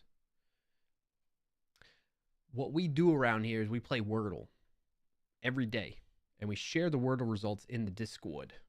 The Discord has a Wordle channel. And in there, people share their results. How do they do that? Like so. You do pipe, paste in your Wordle results, pipe. That conceals it so that it looks like this and doesn't give away. Like everybody knows that my first guess and starting word is always farts. So if you look at mine without wanting to look at, if I didn't conceal it and you saw this every time, you know there's an F in it and then you know there's an R somewhere, right? And that type of thing, right? You don't want that to be given away. So that's why we do this little concealment like that. Anyway, we play on the daily, okay? Rugmat, Huggins, myself, a few other folks have jumped in here and there. And so what I wanted to do is, being that that's something that we are fairly consistently doing, it'd be great to get some stats on that and start capturing our results. So last stream, what we did is we worked on a quick script. Well, we did two things. We learned how to use the Discord.js NPM package to connect to a Discord server, and like, what do you need there? You need the channel ID, the guild ID, a token, a bunch of other stuff that we got all set up. So if you're interested in learning how that works and watch me fumble through that, you can check out the past stream VOD on my YouTube channel, youtube.com/ClarkIO. So then from there, once we got connected to Discord, we wanted to parse out the Wordle results. And that's where we came up with using AI throughout all of this. We've been using GitHub Copilot, actually. We came up with a regular expression that worked like so. Basically, it looks for the Wordle text in there, then any number of digits for the Wordle game number. Apparently, sometimes, like the 1,000th game of Wordle, they had a little emoji in there, so that threw things off, but we got that accounted for. And then your results, which is X 1 through 6. So it's either X 1, 2, 3, 4, 5, or 6 out of 6. X being you failed and you didn't actually complete the Wordle that day. You failed it. You lost. You are a loser. Just kidding around. So, and that's the meat of what we want, really. So what this does, if we go back to where we were, we get that match in terms of like the game number as just a regular number, and then the number of attempts that you used on that particular Wordle game number. And then what I did off stream is, did I put it in here? I think so. Yes, so you can see I have this create document. So what I did is I went and I started checking out AppWrite. Why? No particular reason other than I saw Fireship did a quick, app write in 100 seconds video on YouTube, and I was like, okay, let me give it a shot. And I started exploring it, and they have a means to a bunch of stuff. It's kind of like Firebase or Supabase, and yeah, it's a pretty cool platform. It seems nice. They have a generous free tier, and so far all I'm using on it right now is their database stuff.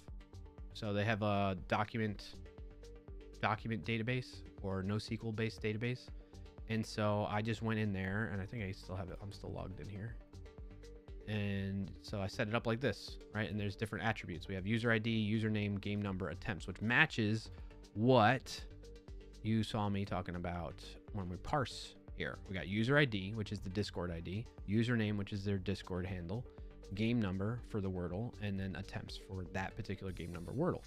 And so that's all we really need to store in there. And then we can just calculate off of that for anything else that we need to do once we have that data captured.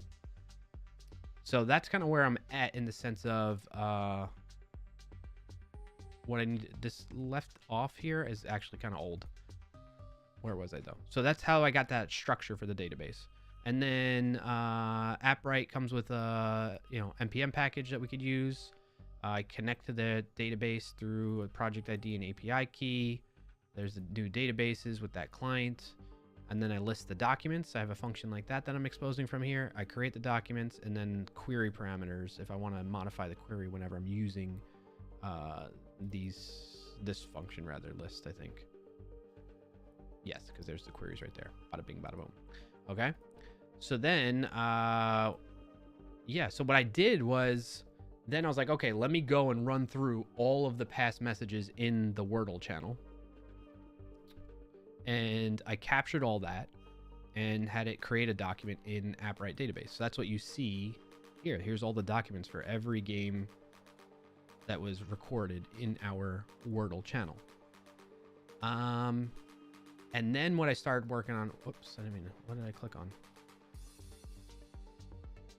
And then when I started working on from there that I haven't quite finished, or I don't remember where I left off, so I'll have to get my bearings again, was, actually, if we go back to the Discord, you can see, we go with the past messages. The other day, earlier this week, I was messing around with trying to calculate who the winner is for that day.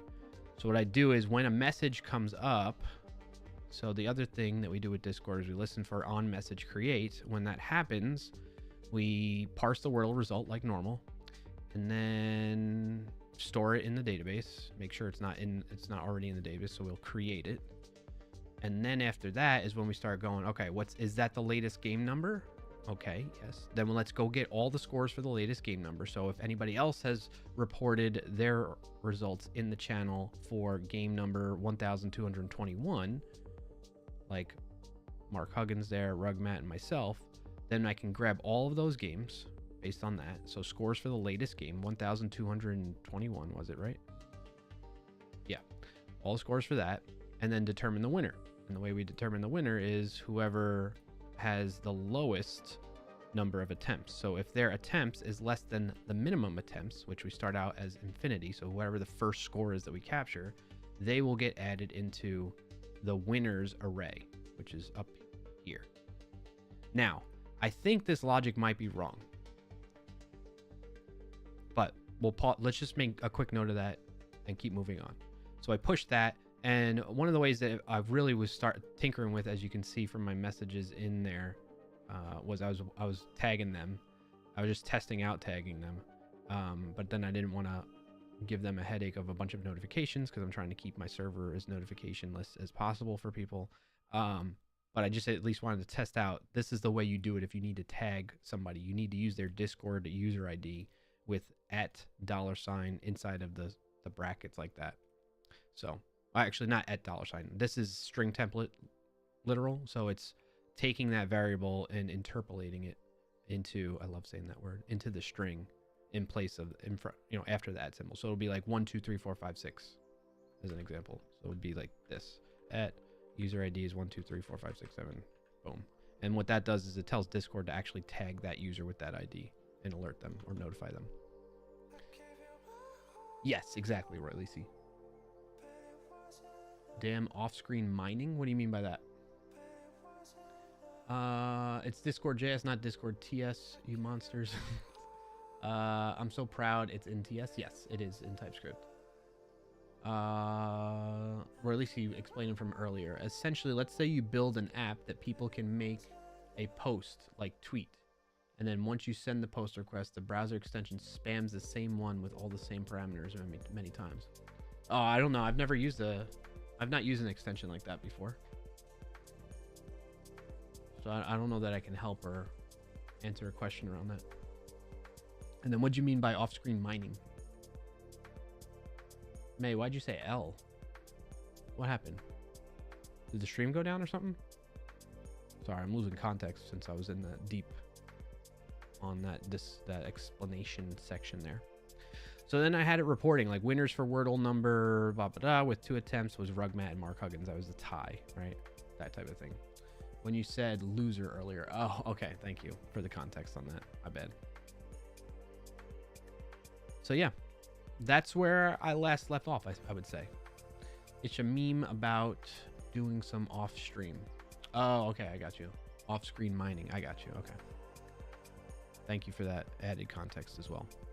So that's where things left off. Now, what did I say? Need to find some server function service to host this script. Yeah. Need more robust solution for sharing current winners after each new result is captured. Yes. And then need to determine logic for calculating past game winners and log them for now. Then we'll post to Discord. Yes, I want to do that. So I have all the data now, right? If you think about it. So I can go back to each game and calculate who won each game. And then that way we know. Thanks for joining today, Matt Bird's Quest. Welcome in. Happy to have you here, Matt Bird's Quest, as our first time chatter in the stream. Chatbots and VS Code extensions, fun times. Yes, definitely. It's one of the things I love doing. I love working on projects like this. So I haven't come to a conclusion yet, and maybe you all can provide your input and ideas on this, but I'm capturing the data in this way, where it's very simple and straightforward, but it puts a lot of the burden on whatever service I'm spinning up. __ just raided us with 16 viewers. Ayo! __ just raided us with 16 viewers. Nice. Come in and thanks for joining today, Stony_E. This one's not on you, Stony. Nonetheless, appreciate it. Appreciate it. Ayo, thank you for the. Thanks for joining today, _. Thank you. Thanks for joining today, Cat Soho. Awesome to have you all here. Welcome in. Thank you, AO, for the raid again. This is 2 weeks in a row now, right? I really appreciate that. It's super kind of you.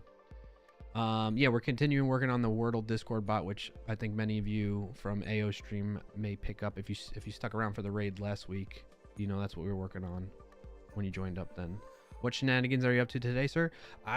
You all are joining at the perfect time, because I was just describing what I did off stream, because I was just so eager to keep making progress on the Wordle bot, Discord bot, that I don't know, I was just chomping at the bit to keep working on it. So I got a database up on AppWrite because I was just like, let me give it a try, because just by coincidence I saw a video from Fireship about AppWrite in 100 seconds. So I was like, all right, let me give this a shot and try it out.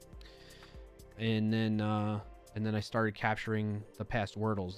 There's 2,589 Wordle results that people have shared since we started doing this, which is kind of crazy. And I think the earliest one we determined last stream was like in the 200s or something like that.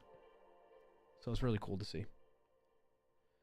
So those are the shenanigans we're up to, Stony Eagle. Thank you for asking, and thank you for joining on the raid. Well, you live on Fridays. True, I am live on Fridays, AO. Stony Eagle, how dare you work on it off stream? At least hit that button when you do this. Yeah. You know, funny thing you say, I know you're saying that joking around, Stony Eagle, and just messing with me, but oddly enough, I do think about that. Like, when I'm coding off stream, I'm like, I could just turn the button on, but there's a lot of times where, I don't know, in my mind, I have an expectation of what needs to be done when I'm live streaming in terms of like putting on a show, and I'm not always prepared to do that, especially in the drop of a hat moment's notice, where I will like switch gears. I'll be like, all right, I've done a lot of this other type of work today. I want to switch gears and start working on some of this code for this project or X, Y, and Z, right? And so yeah, it takes quite a bit of setup to get the stream going for me. I mean, I've greatly simplified it, but anyway, so that deters me from doing it. Also, secondly, is while it is productive and it's actually great having like backseat programmers watching along and like contributing to it, I do feel like there are times where how do I put this? Because I'm in this streaming mode, I feel like my brain is, like when I'm not streaming, my brain is more focused on the code and I feel more efficient in the sense of like I have the answers to the problems that I run into more quickly versus when I'm streaming.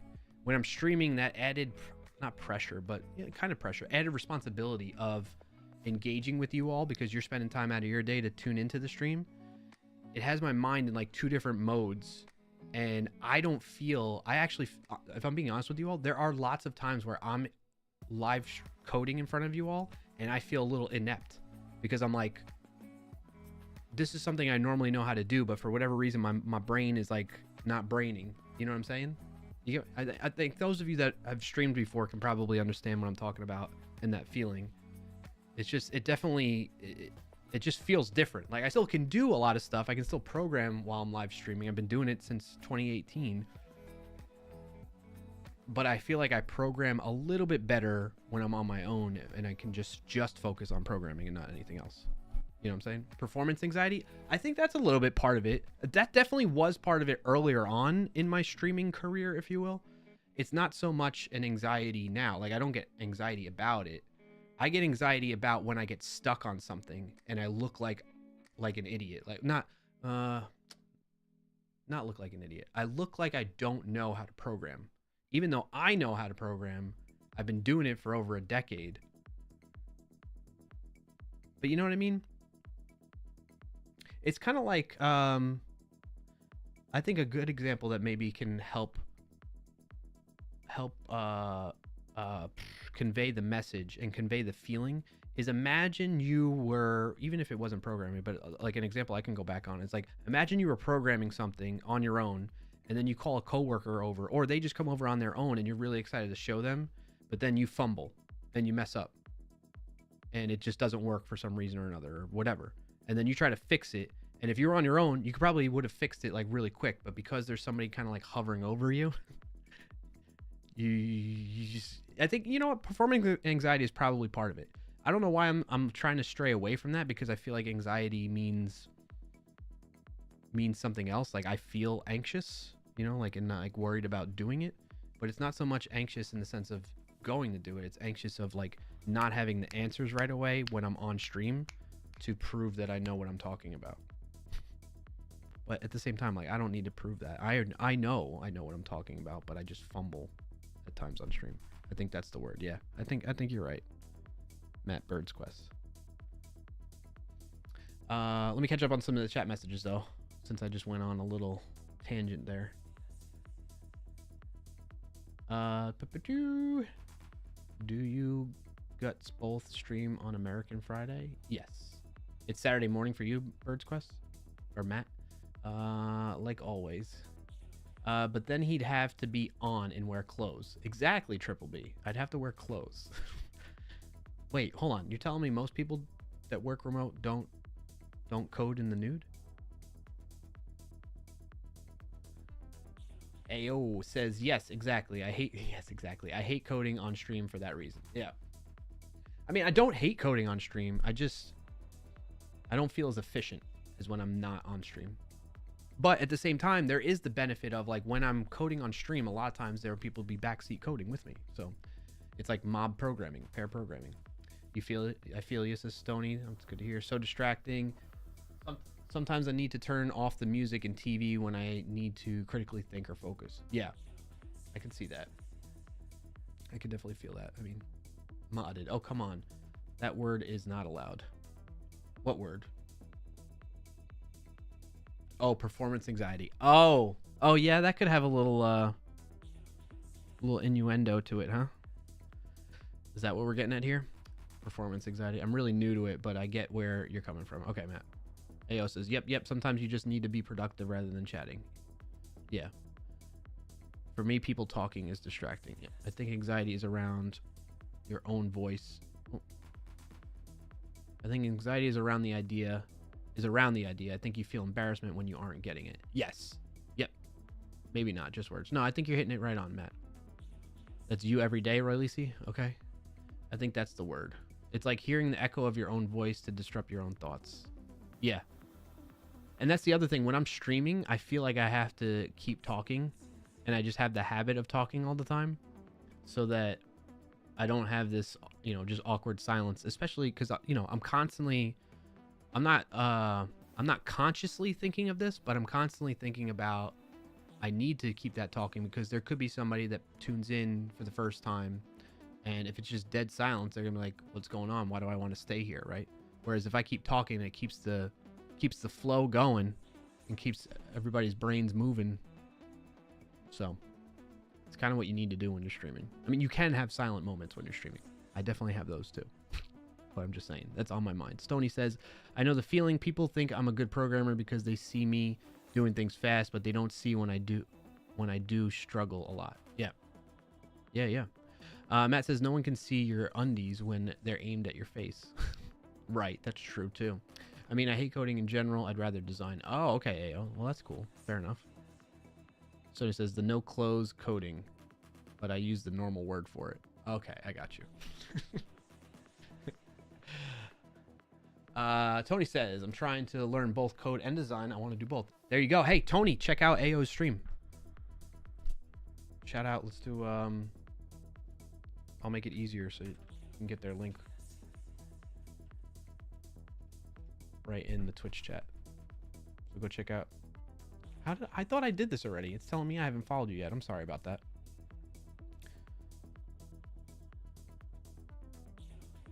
All right, we're hooked, booked, and schnooked. That way I can try and catch your stream sometime. Damn, zass me. That's not what I meant by it, Ayo. I'm just very honest and transparent, and that's literally, I mean, that's just what happened, you know?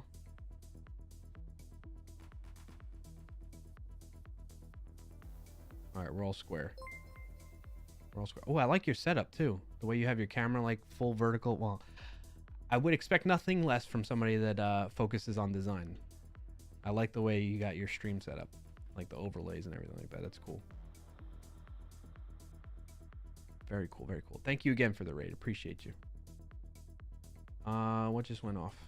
Matt Bird's Quest, thank you for the follow as well. Appreciate it. All right, let's continue. We good? I like your energy. You're really late. Yeah, thanks. Thanks, Matt. I'm glad that you enjoyed that. That's what I'm going for. Which overlay you seen? I used to make one new overlay per month. A new overlay per month? Dang. I haven't changed this. I haven't changed my overlays in like, gosh, I don't know. It's got to be like at least 3 years, maybe more. I've had these overlays since like very early on. I do need to refresh them though. You might be seeing an old one. I saw maybe we should chat a little bit, Ayo. Do you do commissions on design? I don't know. I don't want to put you on the spot. I'm seeing a clip. It's a clip from Zoom LOL, clip by White Panther. Actually, I could just share this.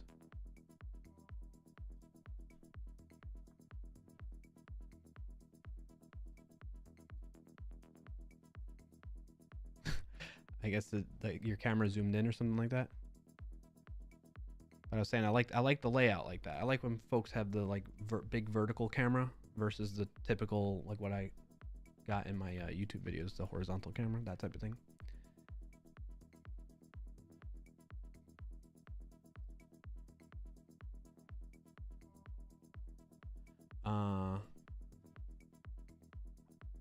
I guess you haven't seen what I've been working on, says Stony. Ayo is my designer. Oh, yeah? Let me see. Let's check it out.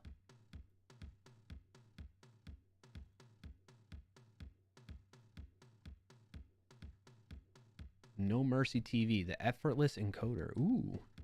Empower ownership, overcome licensing barriers, and effortlessly archive your media collection with privacy and simplicity. automatic encoding, comprehensive media management, remote streaming, and user-friendly interface. So AO's working on the interface.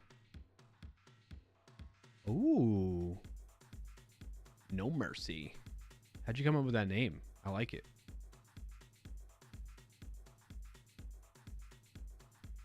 This looks nice. Beautiful. I mean, I'm no designer, but I have an appreciation for like good branding and good style. When it feels good, this feels good to my eyes. Well done, well done.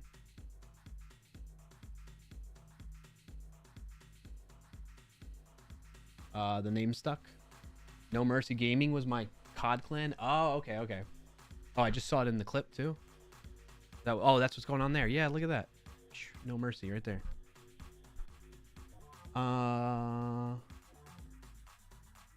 Yes, Mom. Moom. .design. Really see? What's that?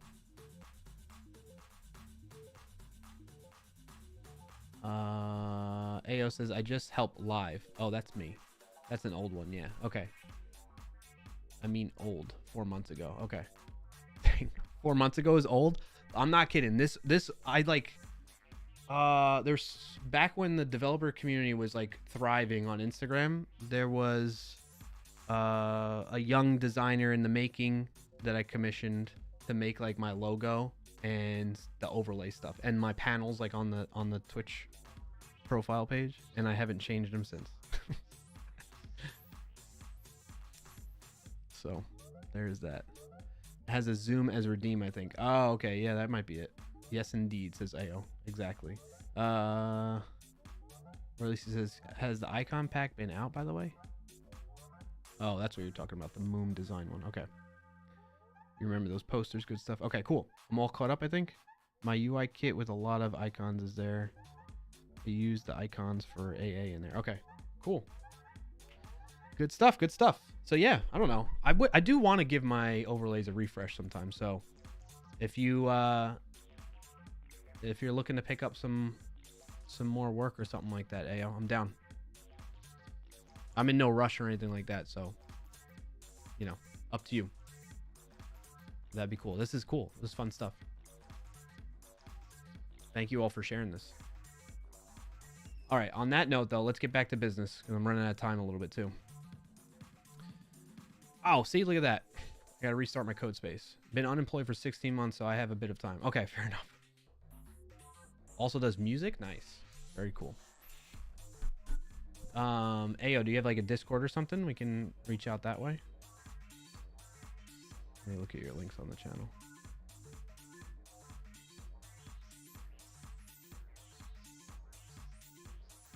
Yes, I got it. We're joining up right now.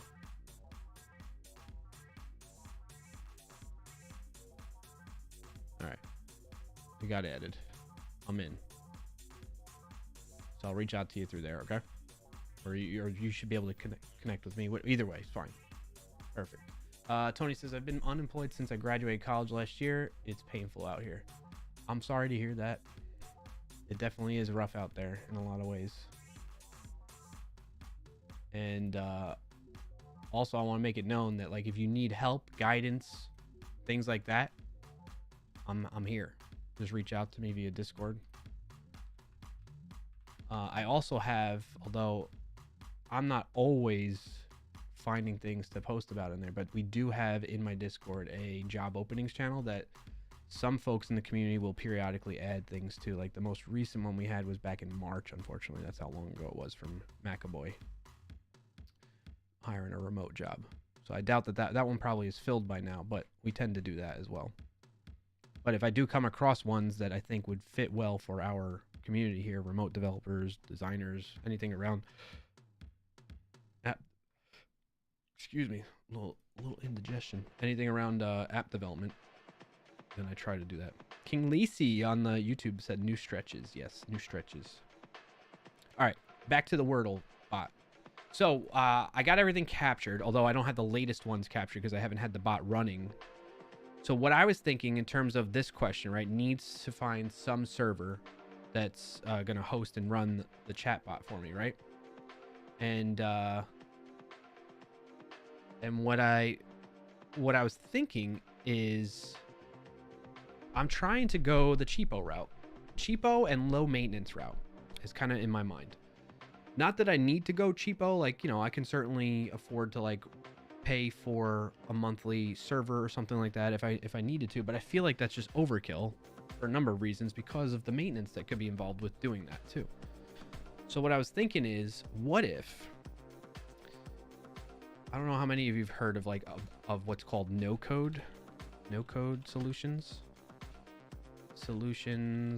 slash platforms. Okay.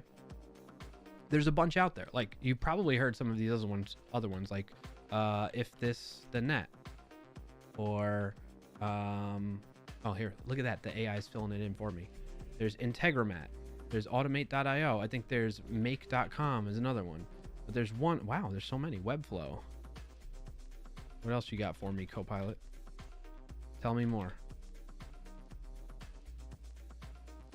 And more. 11T? No, you're incorrect, Copilot. But the one that I kind of have drawn a liking to is pipedream.com. And so that, I've checked it out. It has a Discord integration. And then that lets me trigger based on new messages in a channel, which is kind of what we're going for. So then what I could do is tell that then to run some code if I wanted to. And I started going down that route, which basically was migrating the code that we wrote here into a Pipedream workflow is what they call it. So here's the trigger. I know, sorry, I should have told you to shield your eyes first. So when a message comes through, here's my code from before, parsed, basically copy pasted the Wordle pattern and everything we just talked about before. And I return the result of the user ID, name, game number, and attempts. Otherwise, if that doesn't work, there's no match, we return undefined. And then I have an if-else branch here. So if there is a value to what's returned in the previous step, this code step here, then we will, what I'm thinking of, as the name kind of indicates here, is originally I started writing code. It's not fun to write code inside of these no code solution platforms like this, because it's like if I'm going to write code, I want to use my development environment. This gives me like some IntelliSense, which is okay. So like, for instance, I don't know if I did like config dot, right? So you could see I get some of that stuff, but I don't get as rich of a development environment as I do with VS Code or Cursor AI, that type of thing. So I want to avoid that. And also on top of that, I would have to, I noticed that it does have AppWrite integrations, but you essentially have to build it yourself anyway. So I would basically take the code that I've already written and rewrite it in here, which I already started doing. And I'm like, I don't want to go through that. So I'm like, what if, because really all I need this for is I don't want something constantly running to listen for new messages. I can just use this Pipedream to be the thing that constantly listens for new messages in that Discord channel, the Wordle channel, and then let that trigger the rest of my workflow. And how can I execute any other code beyond this? Well, that's where I think I can trigger a GitHub action from this trigger from Pipedream. And that's kind of where my head is at and where I last left off from last stream to this stream. And that's it. That's what's happening. What did I miss in messages so far, though? No, not the no-code tools. I generally steer away from them, Stony. So, yeah. I'm not like a huge fan or like huge proponent of them. I've just dabbled with them a little bit. If this and that is too expensive now. Yeah, I haven't... I turned away from if this and that like years ago and have not looked back. I guess that can work. Yeah, I feel like it could work. But let's talk about it. What all do you think might be... Like, how would you approach this? How would you architect this whole flow? Okay, so we need to listen for messages, new messages, parse them, and then store them in the database. Parse them, store them in the database, and then calculate if we need to update the winners and post that to the Discord. So then send a message back into the Discord channel, which we were looking at right there. Right, so kind of like this. I was experimenting with it. Like winners for this Wordle number with these with 2 attempts is that's the winning attempt, right? Rugmat and Mark Huggins got that. If we were to run those calculations this week, it would be me. I would be the winner. Then would be Mark Huggins, and then Rugmat, because he got 6 out of 6. So that's where I'm thinking of going. And then, you know, future state, like adding, you know, a little bit of scope creep here, but like for now, we're not going to allow this to be part of the initial scope. But outside of that, we can start adding commands in here to say, hey, you know, how many times have I won the Wordle each day? Or how many times have I had wins with 2 attempts versus 3 attempts, and that type of thing? Like what are my stats essentially? And I want to be able to respond with the Wordle bot that we have at, you know, listening in this channel to send that information using the database. So that's future state. We'll get to that at some point, but not right now. Coach One says, sorry, I just heard pieces. What are you using instead of if this then that? I'm using Pipedream. So you go to pipedream.com. Check it out. AO says, I use make.com for automations most of the times, but it is the exact same. Yeah, there's a bunch of them out there. Tony says, there was a company in my area hiring for Zapier, but I didn't know how to use it, so I never applied. So a bit of advice about that, Tony. Apply anyway. Just do it. Don't worry about it.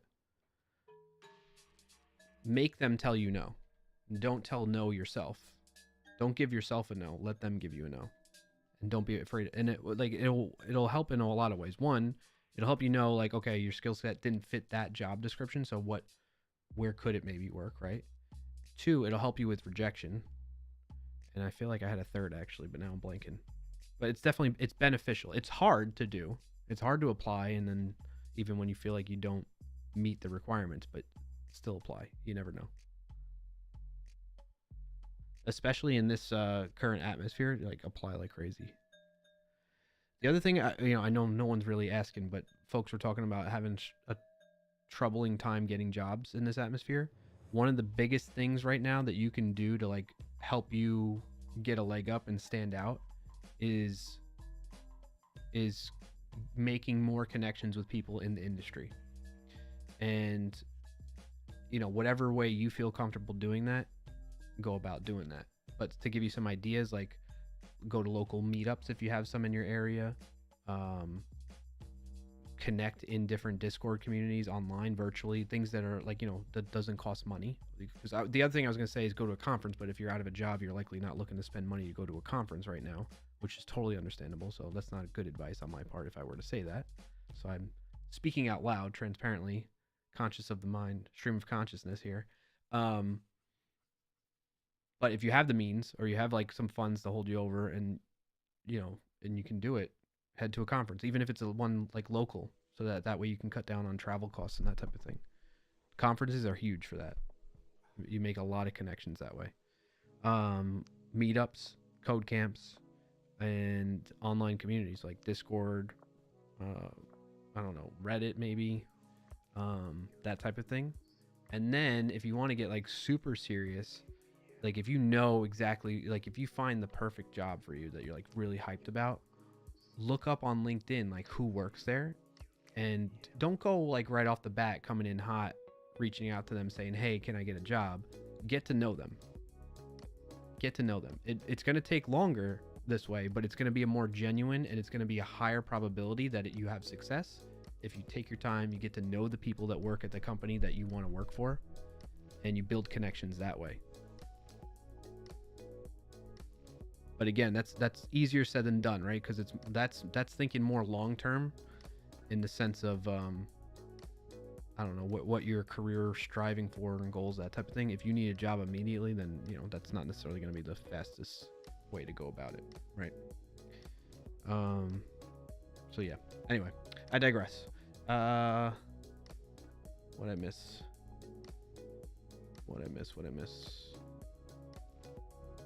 Stoney says, I don't think you need something complex for this. You can simply make a Discord bot with Node or something and host it on a $5 droplet. I know, Stoney. Although I have not used droplets before. Are there alternatives to that? Like, like, to give you an idea, I generally, like, for my own website, I rely on GitHub Pages. And I do it all for free. Like, if it's there and available for me to do for free, why my whole mentality is, why not go that route? Why not try it, you know? But if there's something that's going to greatly improve the ease of managing it all and my time spent on it, then yeah, I'm down to check that out. Coach Sean says Stream Deck has integration with if this then that. So I thought about trying it. Okay, yeah. Tony says a tech-related conference would be pretty sick, but there's none in my city anytime soon. Okay, I got you, Tony. Stoney says it's nighttime here, and I poured myself a drink. To anyone joining me, cheers. I mean, I'll cheers to you, Stoney. It's just water, though. But I want to make it complex. I think there's some truth to that. There's some truth to that, Stoney. I forget how to pronounce. Is it Nation? Nathan? N8N? I forget how. Is open source for automation? Yes, I've toyed with that a little bit too. N8NIO, right?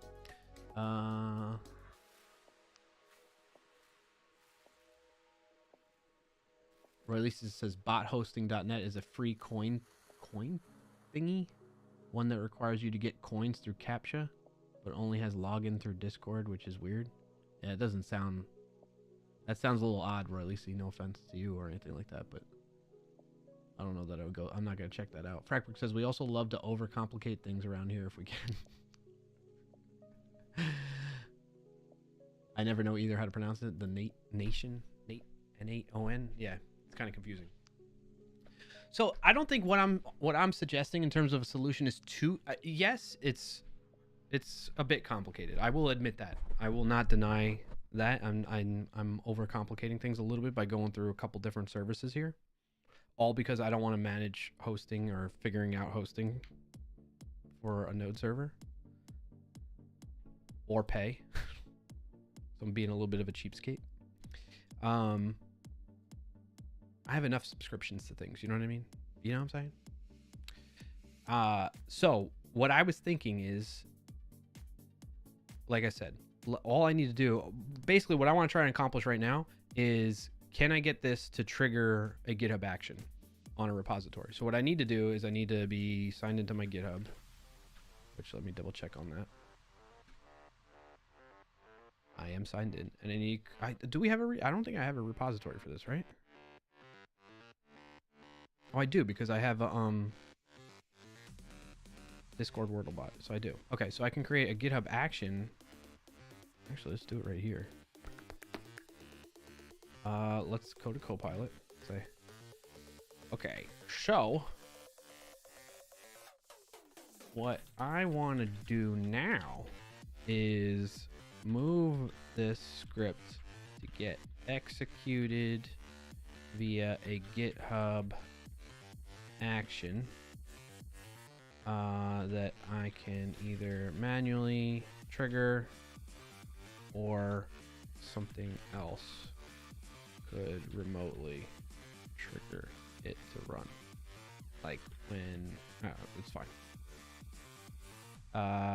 Can you help me create / migrate this to be used, this code to be used in a GitHub action?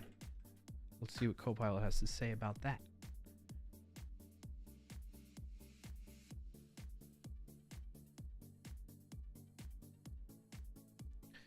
You honestly think the same, Releasey, but a lot of your friends host their Discord bot there as well. Thought I'd mention. Okay, yeah. All right, I appreciate the mention. I like that you bring in ideas.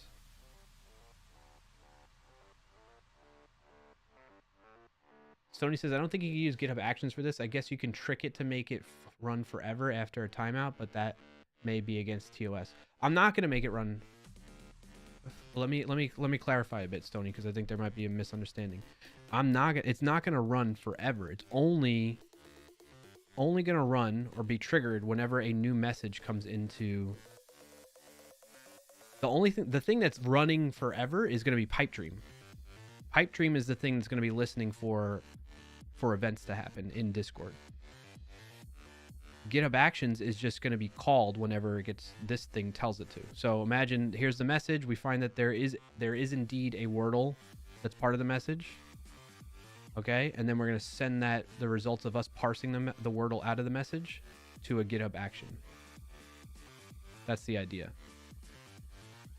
Now, the question I have is, yes, you can, okay, cool. You can send the payload. So I say, hey, GitHub action. Yeah, you go to this, I guess. This was all built with, Pipedream had like a template for me that did it. And then it just makes a post request to the GitHub action for whatever repo we're working off of with the GitHub token. So I need to sort all this out, and then I can capture all this data from what gets sent over to the GitHub action. So I need to learn how that happens, because I've never done that. I've built GitHub actions before. I'm familiar with it. I'm using AI to just help accelerate that. But one thing that I've not done before is I've not triggered a GitHub action from an API request.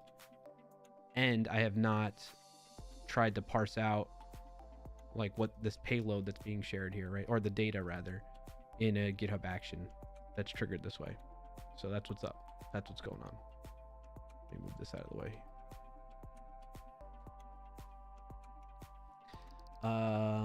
Stony says, oh, I see. Really see. Depending on who you want to rely on, I have my own host of my Discord bot. I could add a little script which you could trigger through Discord webhooks, and I can call your GitHub action. Just another option. Okay. I appreciate you offering. I'm going to explore this a bit further though, Roy Lacey. I appreciate that. That's very kind of you. Okay, where were we? Here. All right, so it's saying we got to create a GitHub workflow directory. .github/workflows. That's right. Good job. Create a workflow file. Run WordleBot. Run WordleBot.yaml. And then define the workflow. Use Node.js to run your script.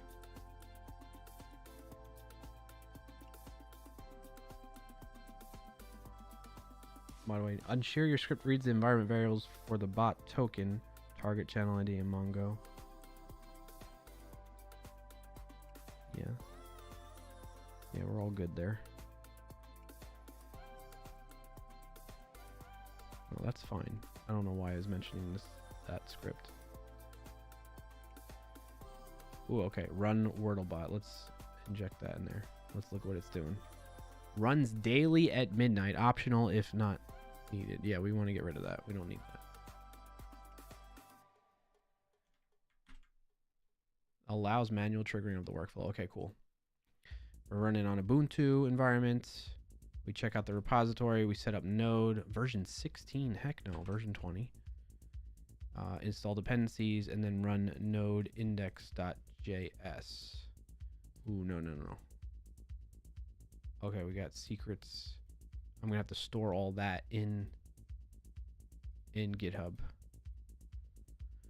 I guess Discord webhooks wouldn't read messages, so imagine I said my last message without webhook. I did look into that. So the way Discord webhooks work, it seems like it's only one direction, and that direction is going into a channel, not things coming out of a channel. But I may have misunderstood that, because if there's a way that I can get something to, I mean, I don't know, maybe that's how the Pipedream works.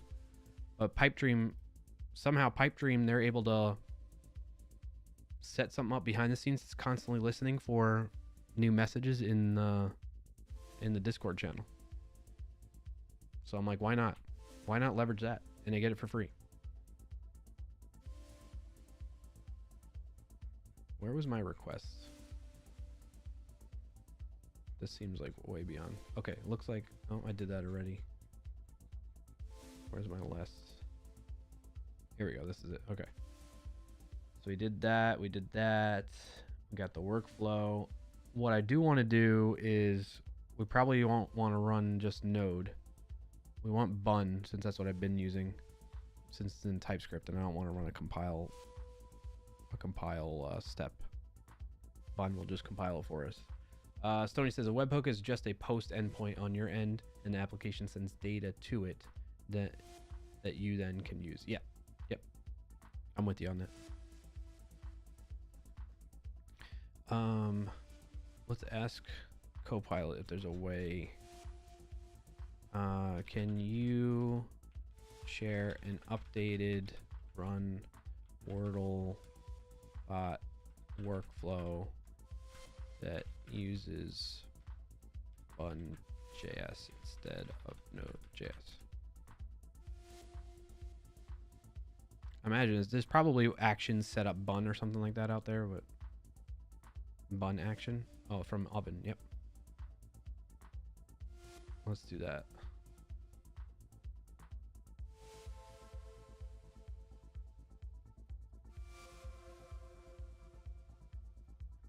Great. So the one thing I like about Cursor compared to Cursor AI is a fork of VS Code that has AI built into it from the ground up. When you do this type of stuff where it has code changes, it will actually analyze the existing file contents and compare it to what the AI is suggesting to do, show you the diff, and you basically do like a git diff, and you can say, I accept this change, I accept this change, I reject this one. It's really nice, a nice workflow. Bun run index.ts. Okay, perfect. So this should work. And so now the expectation is, what is index going to do? We're going to get rid of this. Actually, I need to parse out. What I think I'm going to do is, instead of it running index.ts, we're going to create, what do I want to do here? I want to create a separate file that just does the parsing. Basically, well, no, we don't need to do the parsing because we're going to receive it. I don't know, just name it something else.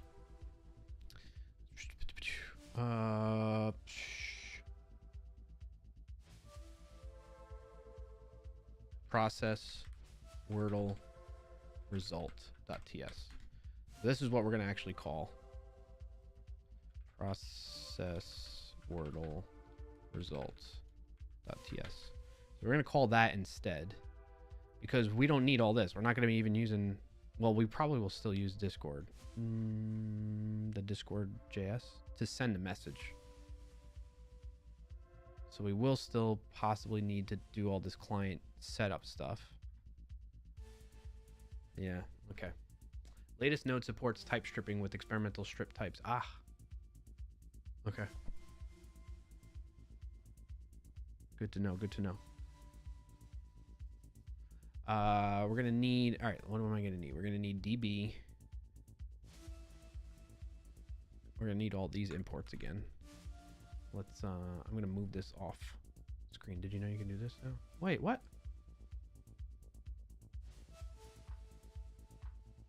Okay. Move it to a separate window. Copy that. Paste that in here.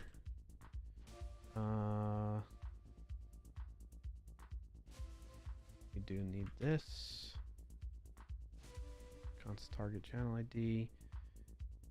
We don't need the Wordle pattern stuff anymore, but we do need the Discord client.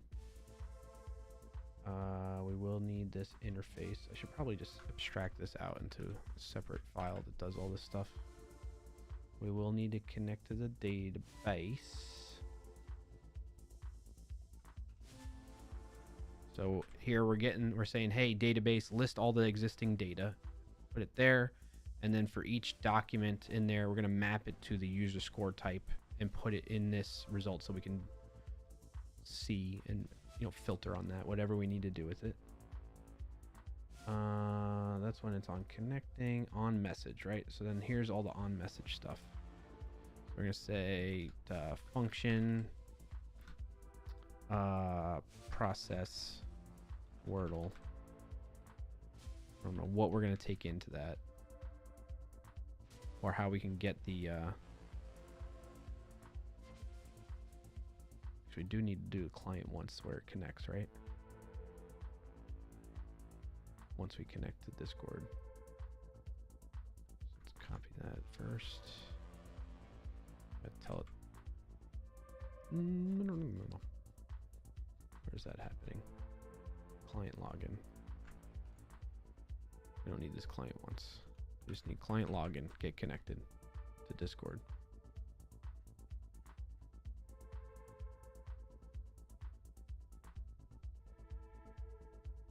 Okay. Moving along, doing good. Everybody with me so far? The real question is whether or not we're going to be able to figure out how to parse. All right, let's talk about this actually. Okay, so I've updated the GitHub action to run the process Wordle result.ts file using bun.js. I will be triggering this GitHub action via the GitHub API. It will pass along the Discord message contents that way. How can I access what's provided from this trigger in the process Wordle results.ts code? Let's see if it can help me with that. Because that would, like, I could go look up the documentation, Google, try to find where the right thing is. How do I go about doing that? This is GitHub Copilot. It should already know, right? All right, so we need to define an input parameter in the workflow file, pass the input parameter to the script as an environment variable. And then we read that environment variable in the file. Okay, cool.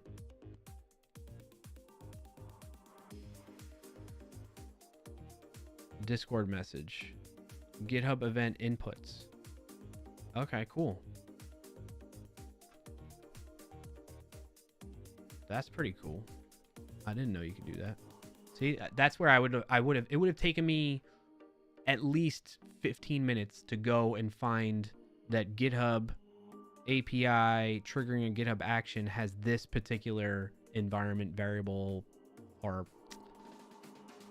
just, you know, processing variable parameter that I can use and then assign to an environment variable. You know what I mean? Got my whole app through AI prompting. Nice, AO. Designer be learning AI prompting. Yeah. So yeah, you know what I'm saying? Like, boom. Bada bing, bada boom. That would have taken me at least 15 minutes, likely an hour, 30 minutes to an hour to figure that out. So thank you AI for accelerating that. All right, so now all we got to do is, there's a Discord message, right?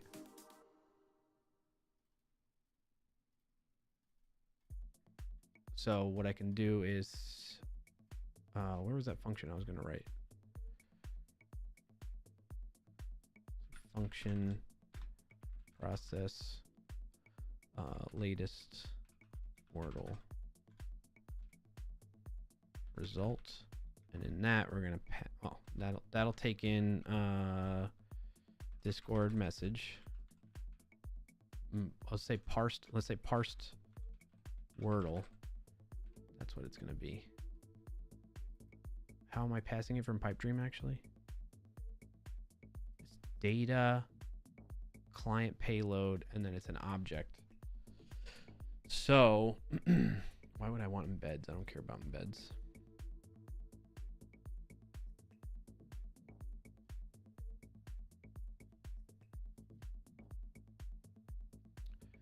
Let's tell the AI about this.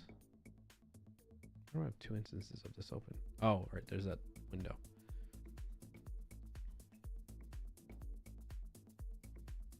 Okay.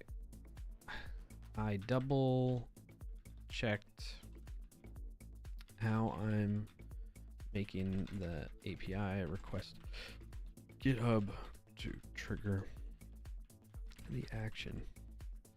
In that request, it's a post request, and the data I need to use in the process. Wordle results TS code is An ad is about to start in 5,000 milliseconds on not Twitch. an ad. There's an ad running for 90. Data.client payload.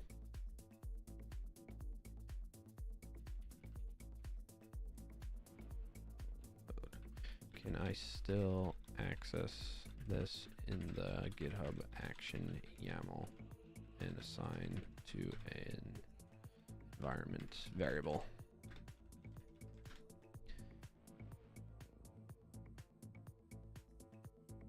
That would have taken you a month for sure, AO. Or you can opt out of ever getting ads. How do I do that? Okay, so it's event client. Okay, that's how it works. I just want the client payload. Oh, Twitch Turbo. True. I thought you meant for me as a streamer. I think the only way I could do that is if I asked them to remove my affiliate status, and I don't want to do that. So we're going to say event, and then we call it client payload. Underscore payload. And instead of calling it Discord message, we're going to say parsed Wordle. And then let's make sure we are indeed giving it the parsed Wordle.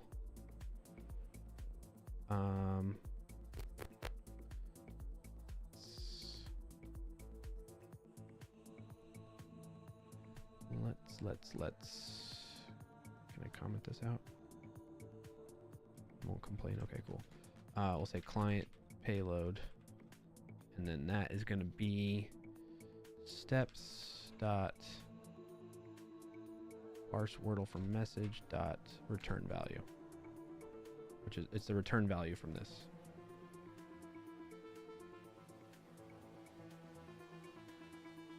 Cool. Welcome in and thanks for joining today, Ayush Sharma. Hey, Ayush. Is this new Pipe Dream? It's I would say relative to other no-code platforms, it's newer, but it's not like something that just came out type of thing. The other platform is boring. I agree. I don't generally like watching live streams over there. The main reason, one of the biggest reasons I stream to YouTube at the same time as Twitch is so that I can record the stream VOD at a higher quality and have it directly go there and not have to forget to export it from Twitch VODs over to my YouTube channel. Plus, it also gives me a little bit more visibility and exposure to my content on the YouTube side of things. There are people that tune in over there. In fact, we've had quite a few people pop over from that today, which was a nice to see. We had Onyx, May, who watches both on YouTube and Twitch, and King Lisi as well, which is Roy Lisi. So that's cool.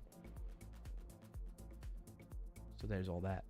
All right, I'm gonna go be horizontal, have fun in the Wordle bot webhook GitHub action department. Thank you, AO, and thank you again for the raid and for hanging out afterwards. That's big props to you, because I know it's exhausting after you're done streaming for you to hang out in another stream after that. So appreciate you.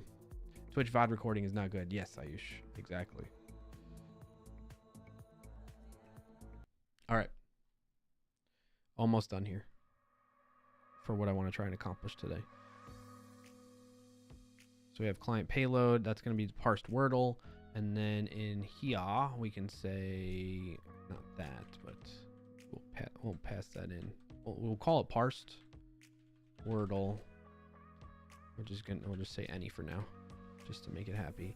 And then in here, by the end of this, we're going to do that. And we're going to say process.env dot parsed Wordle.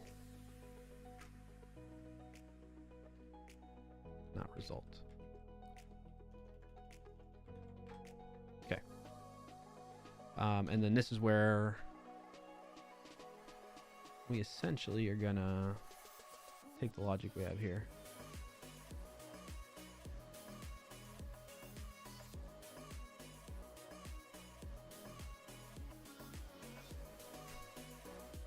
It's not going to be a result to add. It's going to be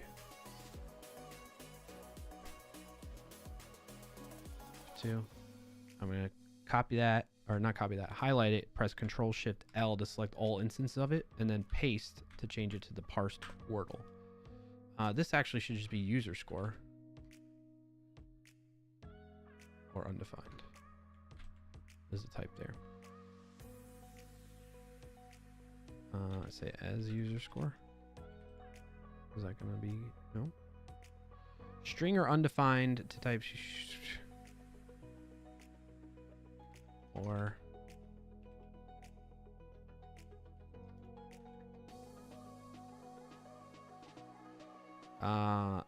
type of string or that is not assignable to parameter of type underscore or undefined.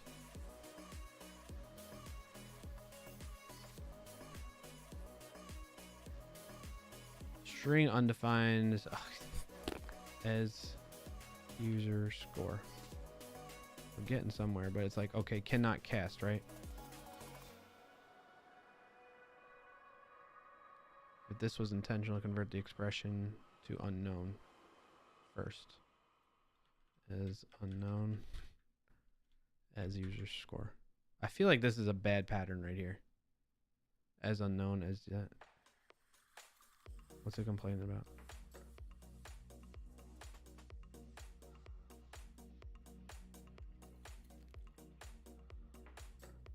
Oh, where'd the closing friends go? Async function. Okay, let's double check. So we make sure we get a result and it's not undefined. So we have a result. So then we have our Wordle results data from the database. We try to find any that has this game number for the one that's passed in. If we don't have it, then we need to add it to the database. If that gets added, then we update the total data that we have array of all Wordle results and sort it by game number. And then that's it right now. Otherwise, we're going to say result already exists, right? And that's what's going to happen. What we're going to do though first is we're going to comment this out. And we're just going to make sure this gets called. We're going to say console.log yikes star it's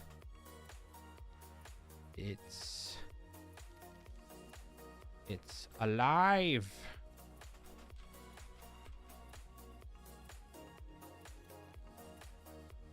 Okay. And let's see if we can trigger this. Let's actually get it to not do all this fun stuff just yet.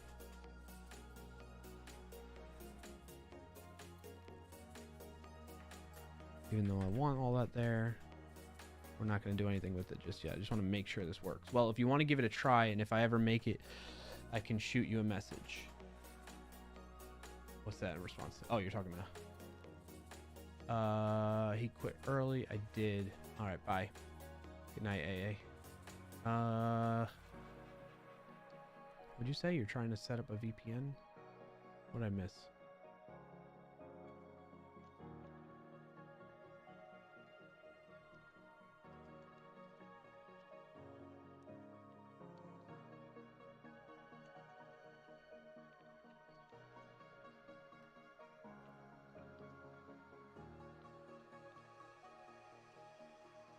What'd I miss, chat?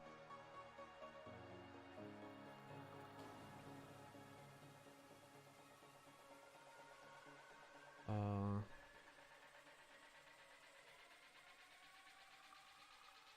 you guys are talking about VPN servers. Nice pinky strength you got there. My pinky strength? Why? What did I do? Well, if you want to give it a try, boss reading our messages intensely.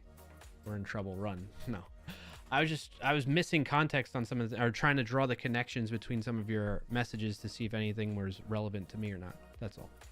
That's why I was looking so intense there. All right. Let's push this, right?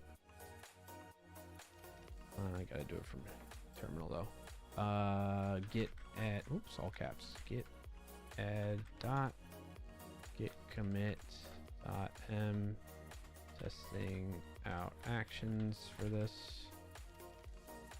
Git push. All right, cool. So now if we go to the repository and refresh. Ooh, I hope it ignored my environment variables. It did, thankfully. Okay, cool. We go to actions now.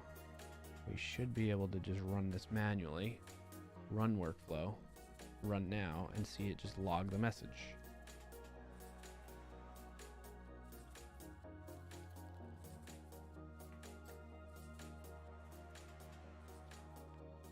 Oh boy. Unable to resolve action oven sh bun action repository not found. All right, so that's where AI failed me. Bun.js GitHub action.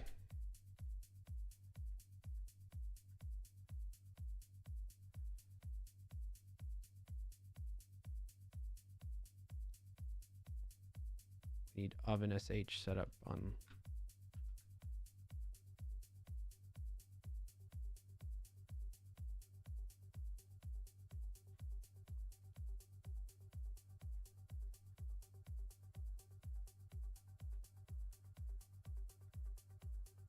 So it was bun action, and now it's bun setup bun. Fix correct bun action. Yes. Yeah, it's because it's not signing.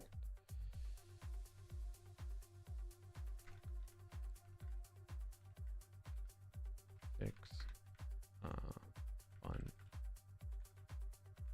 correct bun action.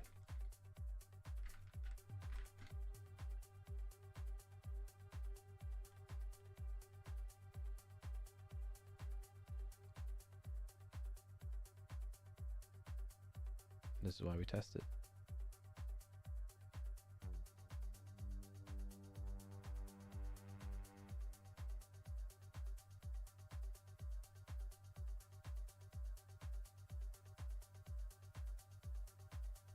All right, setup worked.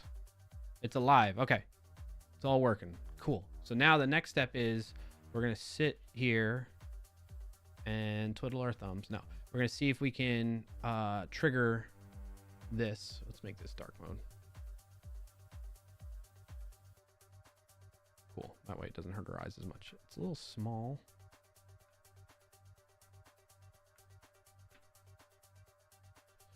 All right. I need to get a GitHub owner and GitHub repo and GitHub token.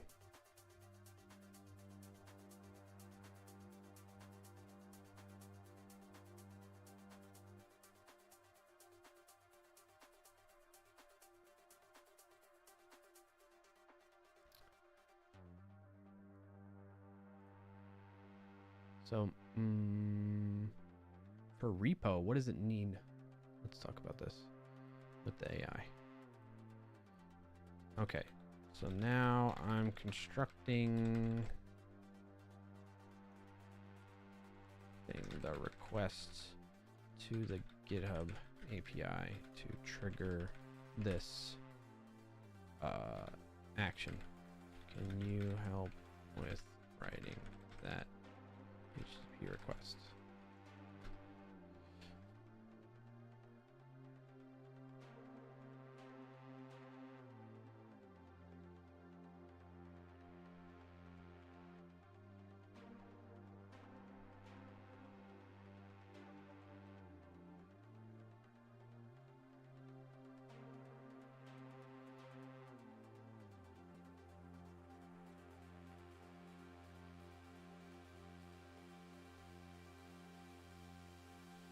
Sure, I can help construct the HTTP requests. You can use tools like curl or libraries like Axios and Node. GitHub token, username, repository, repo owner. Actually, I could just, in this, I can just say Clarkio. And then all I really need is the GitHub token. The repo is Discord Wordle bot. I just need an example of what they want. All right, so now how do I get this token?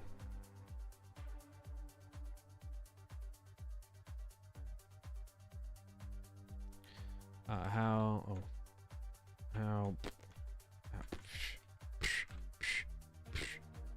do I get a GitHub token for this?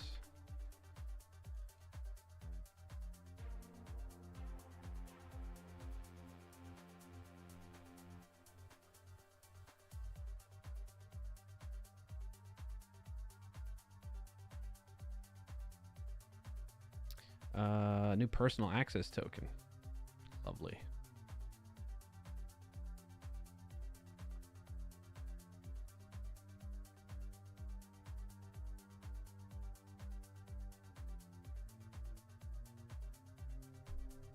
All right, we're gonna have to do that. Hiding it.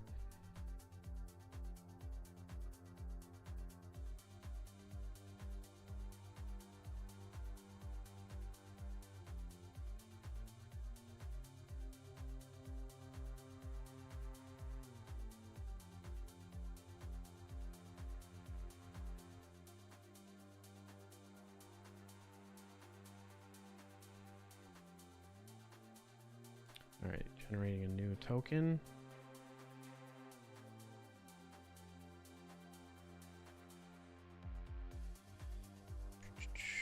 Personal access, generate token. Give your token a descriptive name. Scopes, we want repo and workflow.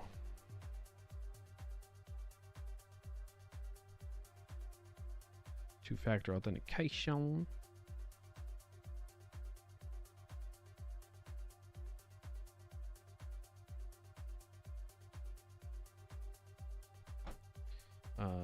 Pipe, stream, Discord, Wordle, bot, GitHub actions.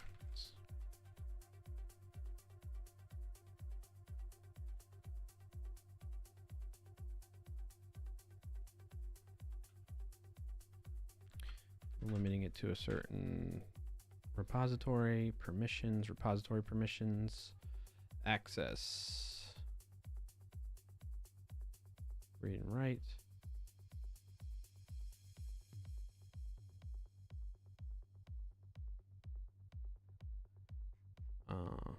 Does that mean I can call it?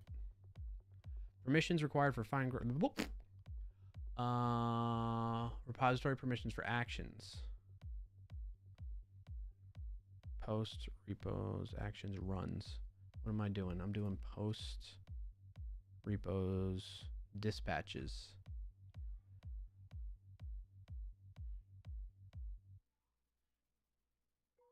Oh, come on, streamer. You're supposed to share your API keys with us?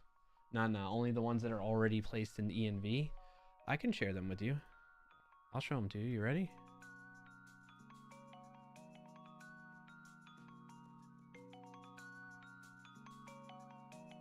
Are you ready? I'm going to click on my ENV file in front of you all. You ready? Are you ready?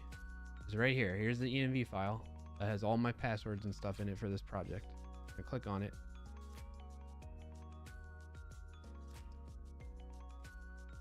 Got ya. Got ya. You thought you were gonna see all that? You thought you were gonna get access to it? I tested the extension before, just in case. And actually, Roy Lisi, there was the first time I did it, there was a quick like flash, it seemed like. So I'm glad I tested it first before.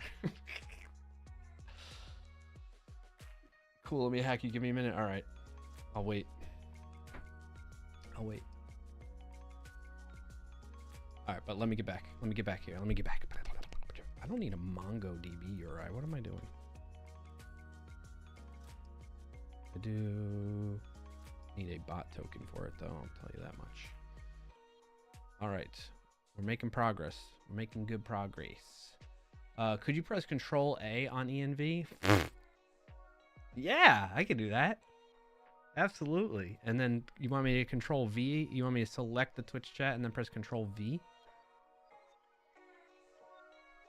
I could totally do that. Just Control A. All right. I got to get a GitHub token. I need dispatches. I need to be able to post workflow ID dispatches.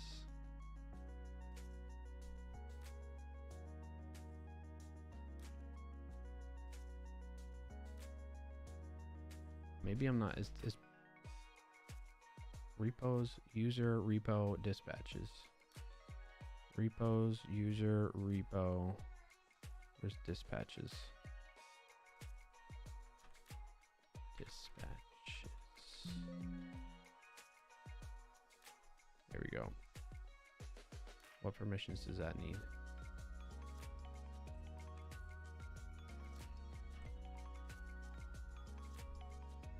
Repository permission for contents. So I don't even need GitHub Actions. No access set. Contents.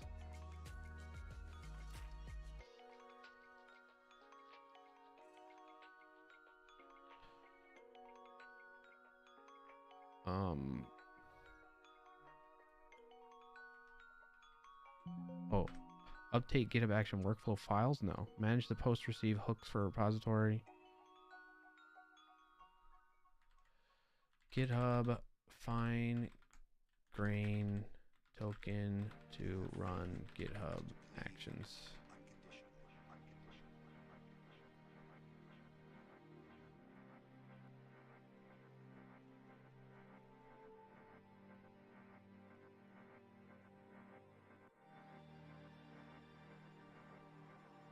The number of permissions is overwhelming.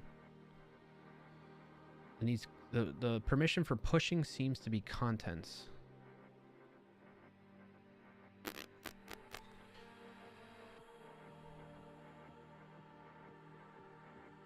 Nope, that's not what I wanted.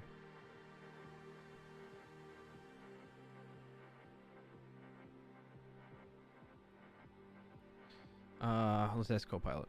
I'm using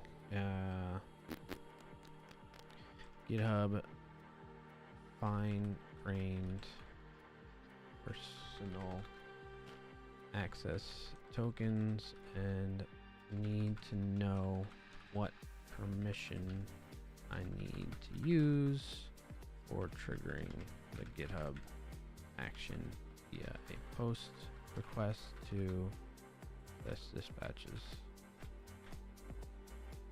I think it's dispatches, right?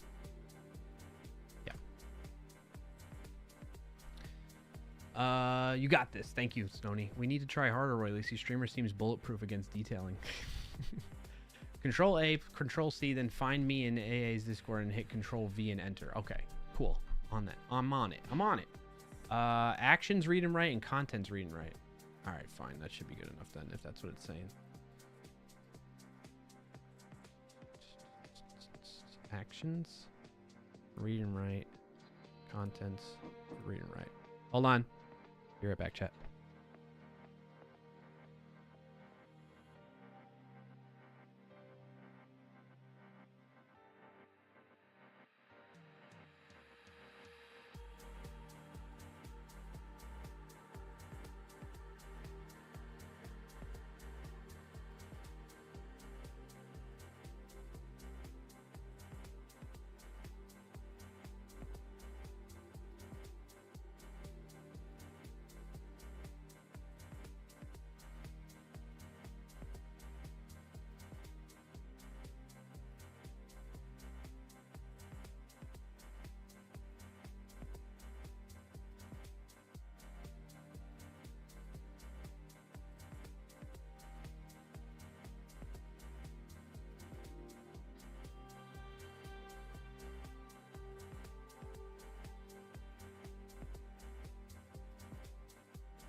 All right, chat. The whole fam's home. So I got to wrap this up. Let's see if we can get this working real quick. All right, generate this token. Give me the token. All right, I got the token. How do I...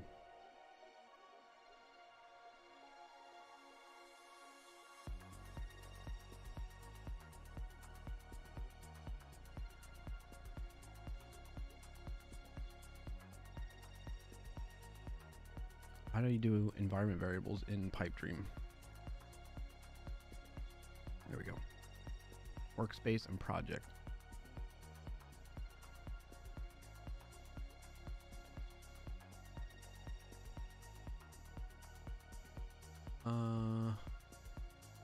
Create a new one.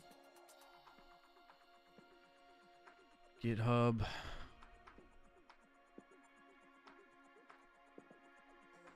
Underscore token. Value. Create.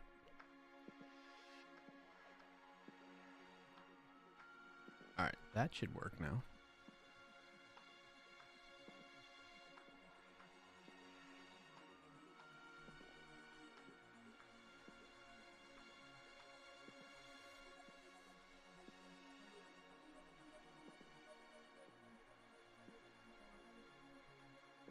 Alright, I can share my screen. Or I should be able to.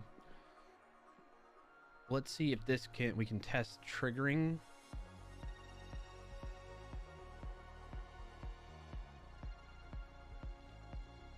From Pipedream. So I set up a GitHub token from GitHub. Let's test the whole workflow, right?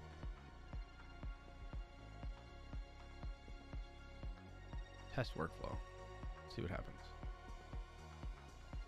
What event did I choose? I don't even remember.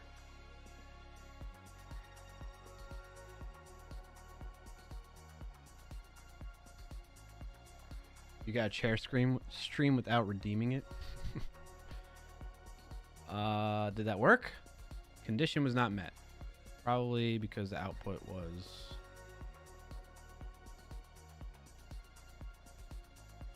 Well, Wordle wasn't found. Let's trigger it with this one.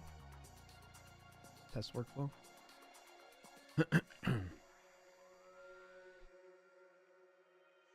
It's still saying it. What are you talking about, Willis? Content, hi universe, that's why. I thought I had one that does have the Wordle in it. Content, there's the Wordle right there. Continue. Test. There's the Wordle results. Continue. Test. What are you talking about? No match found. It exists. Return value. Steps code. Oh, that's why I changed the name. It's parse Wordle from message. So it's steps parse Wordle from message. Return value. That's why. Test.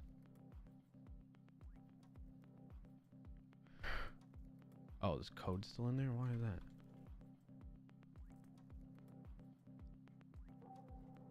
That. Select path.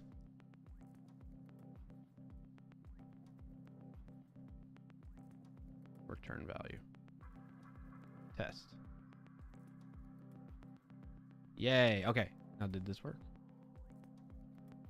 Test. Cannot read properties of undefined reading post.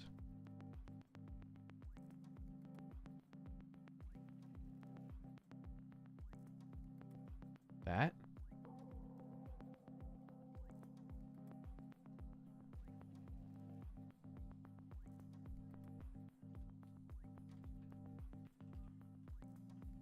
I don't think it really has that. What's that? What the what?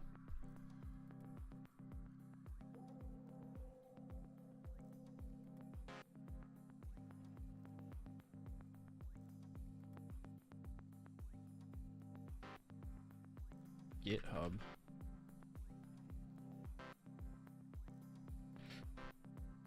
action.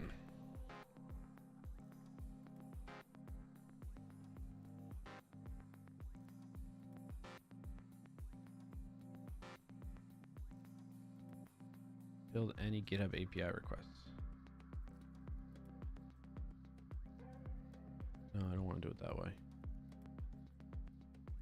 Remove step. GitHub. Node.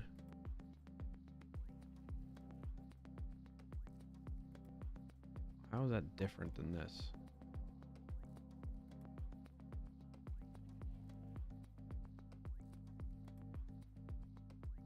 It's using Axios instead. All right, let's copy this.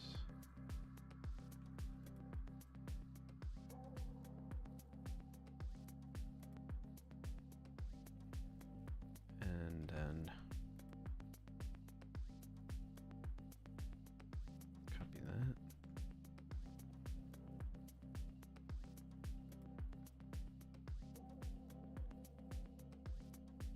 I guess all this too, right? Data.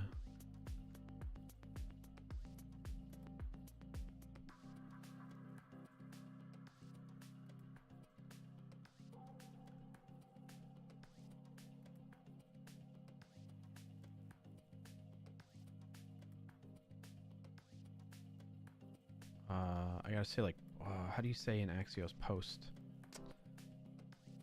I forget. And I don't get IntelliSense here. It's like type post? Post? Right? I think that's what it is. Test it. Why not? It's still telling me to select a GitHub account. Why?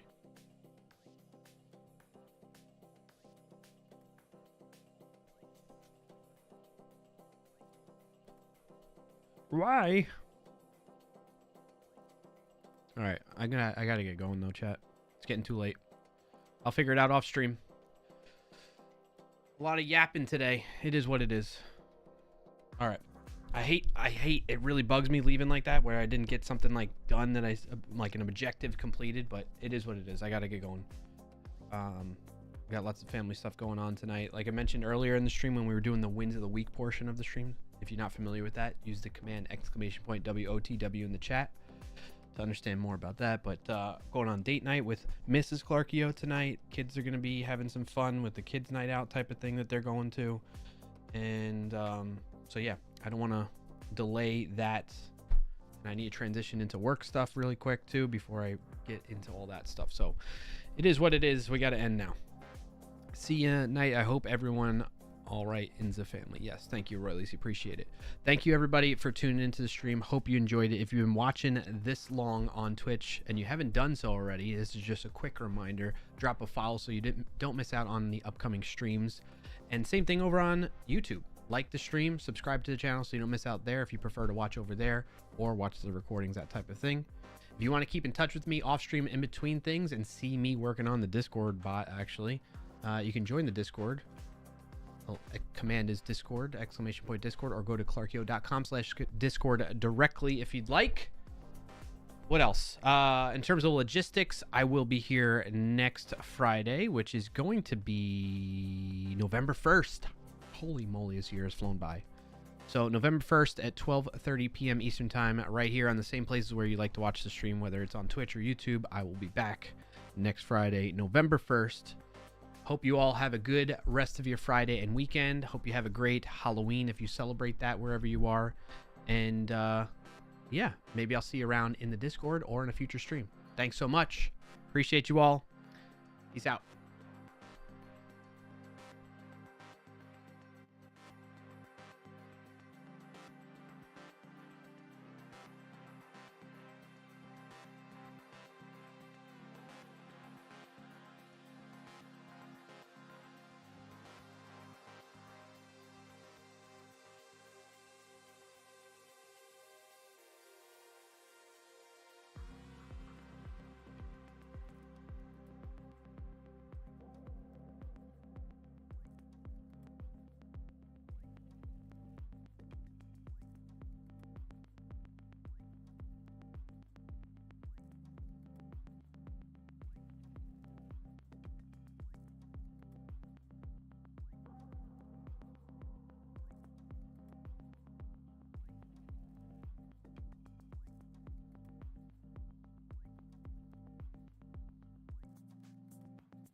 Hope you're streaming well, Clarkio.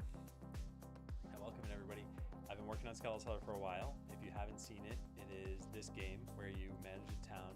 And it's a largely automated game. Thank you for the resub. Double thanks. The raid and resub.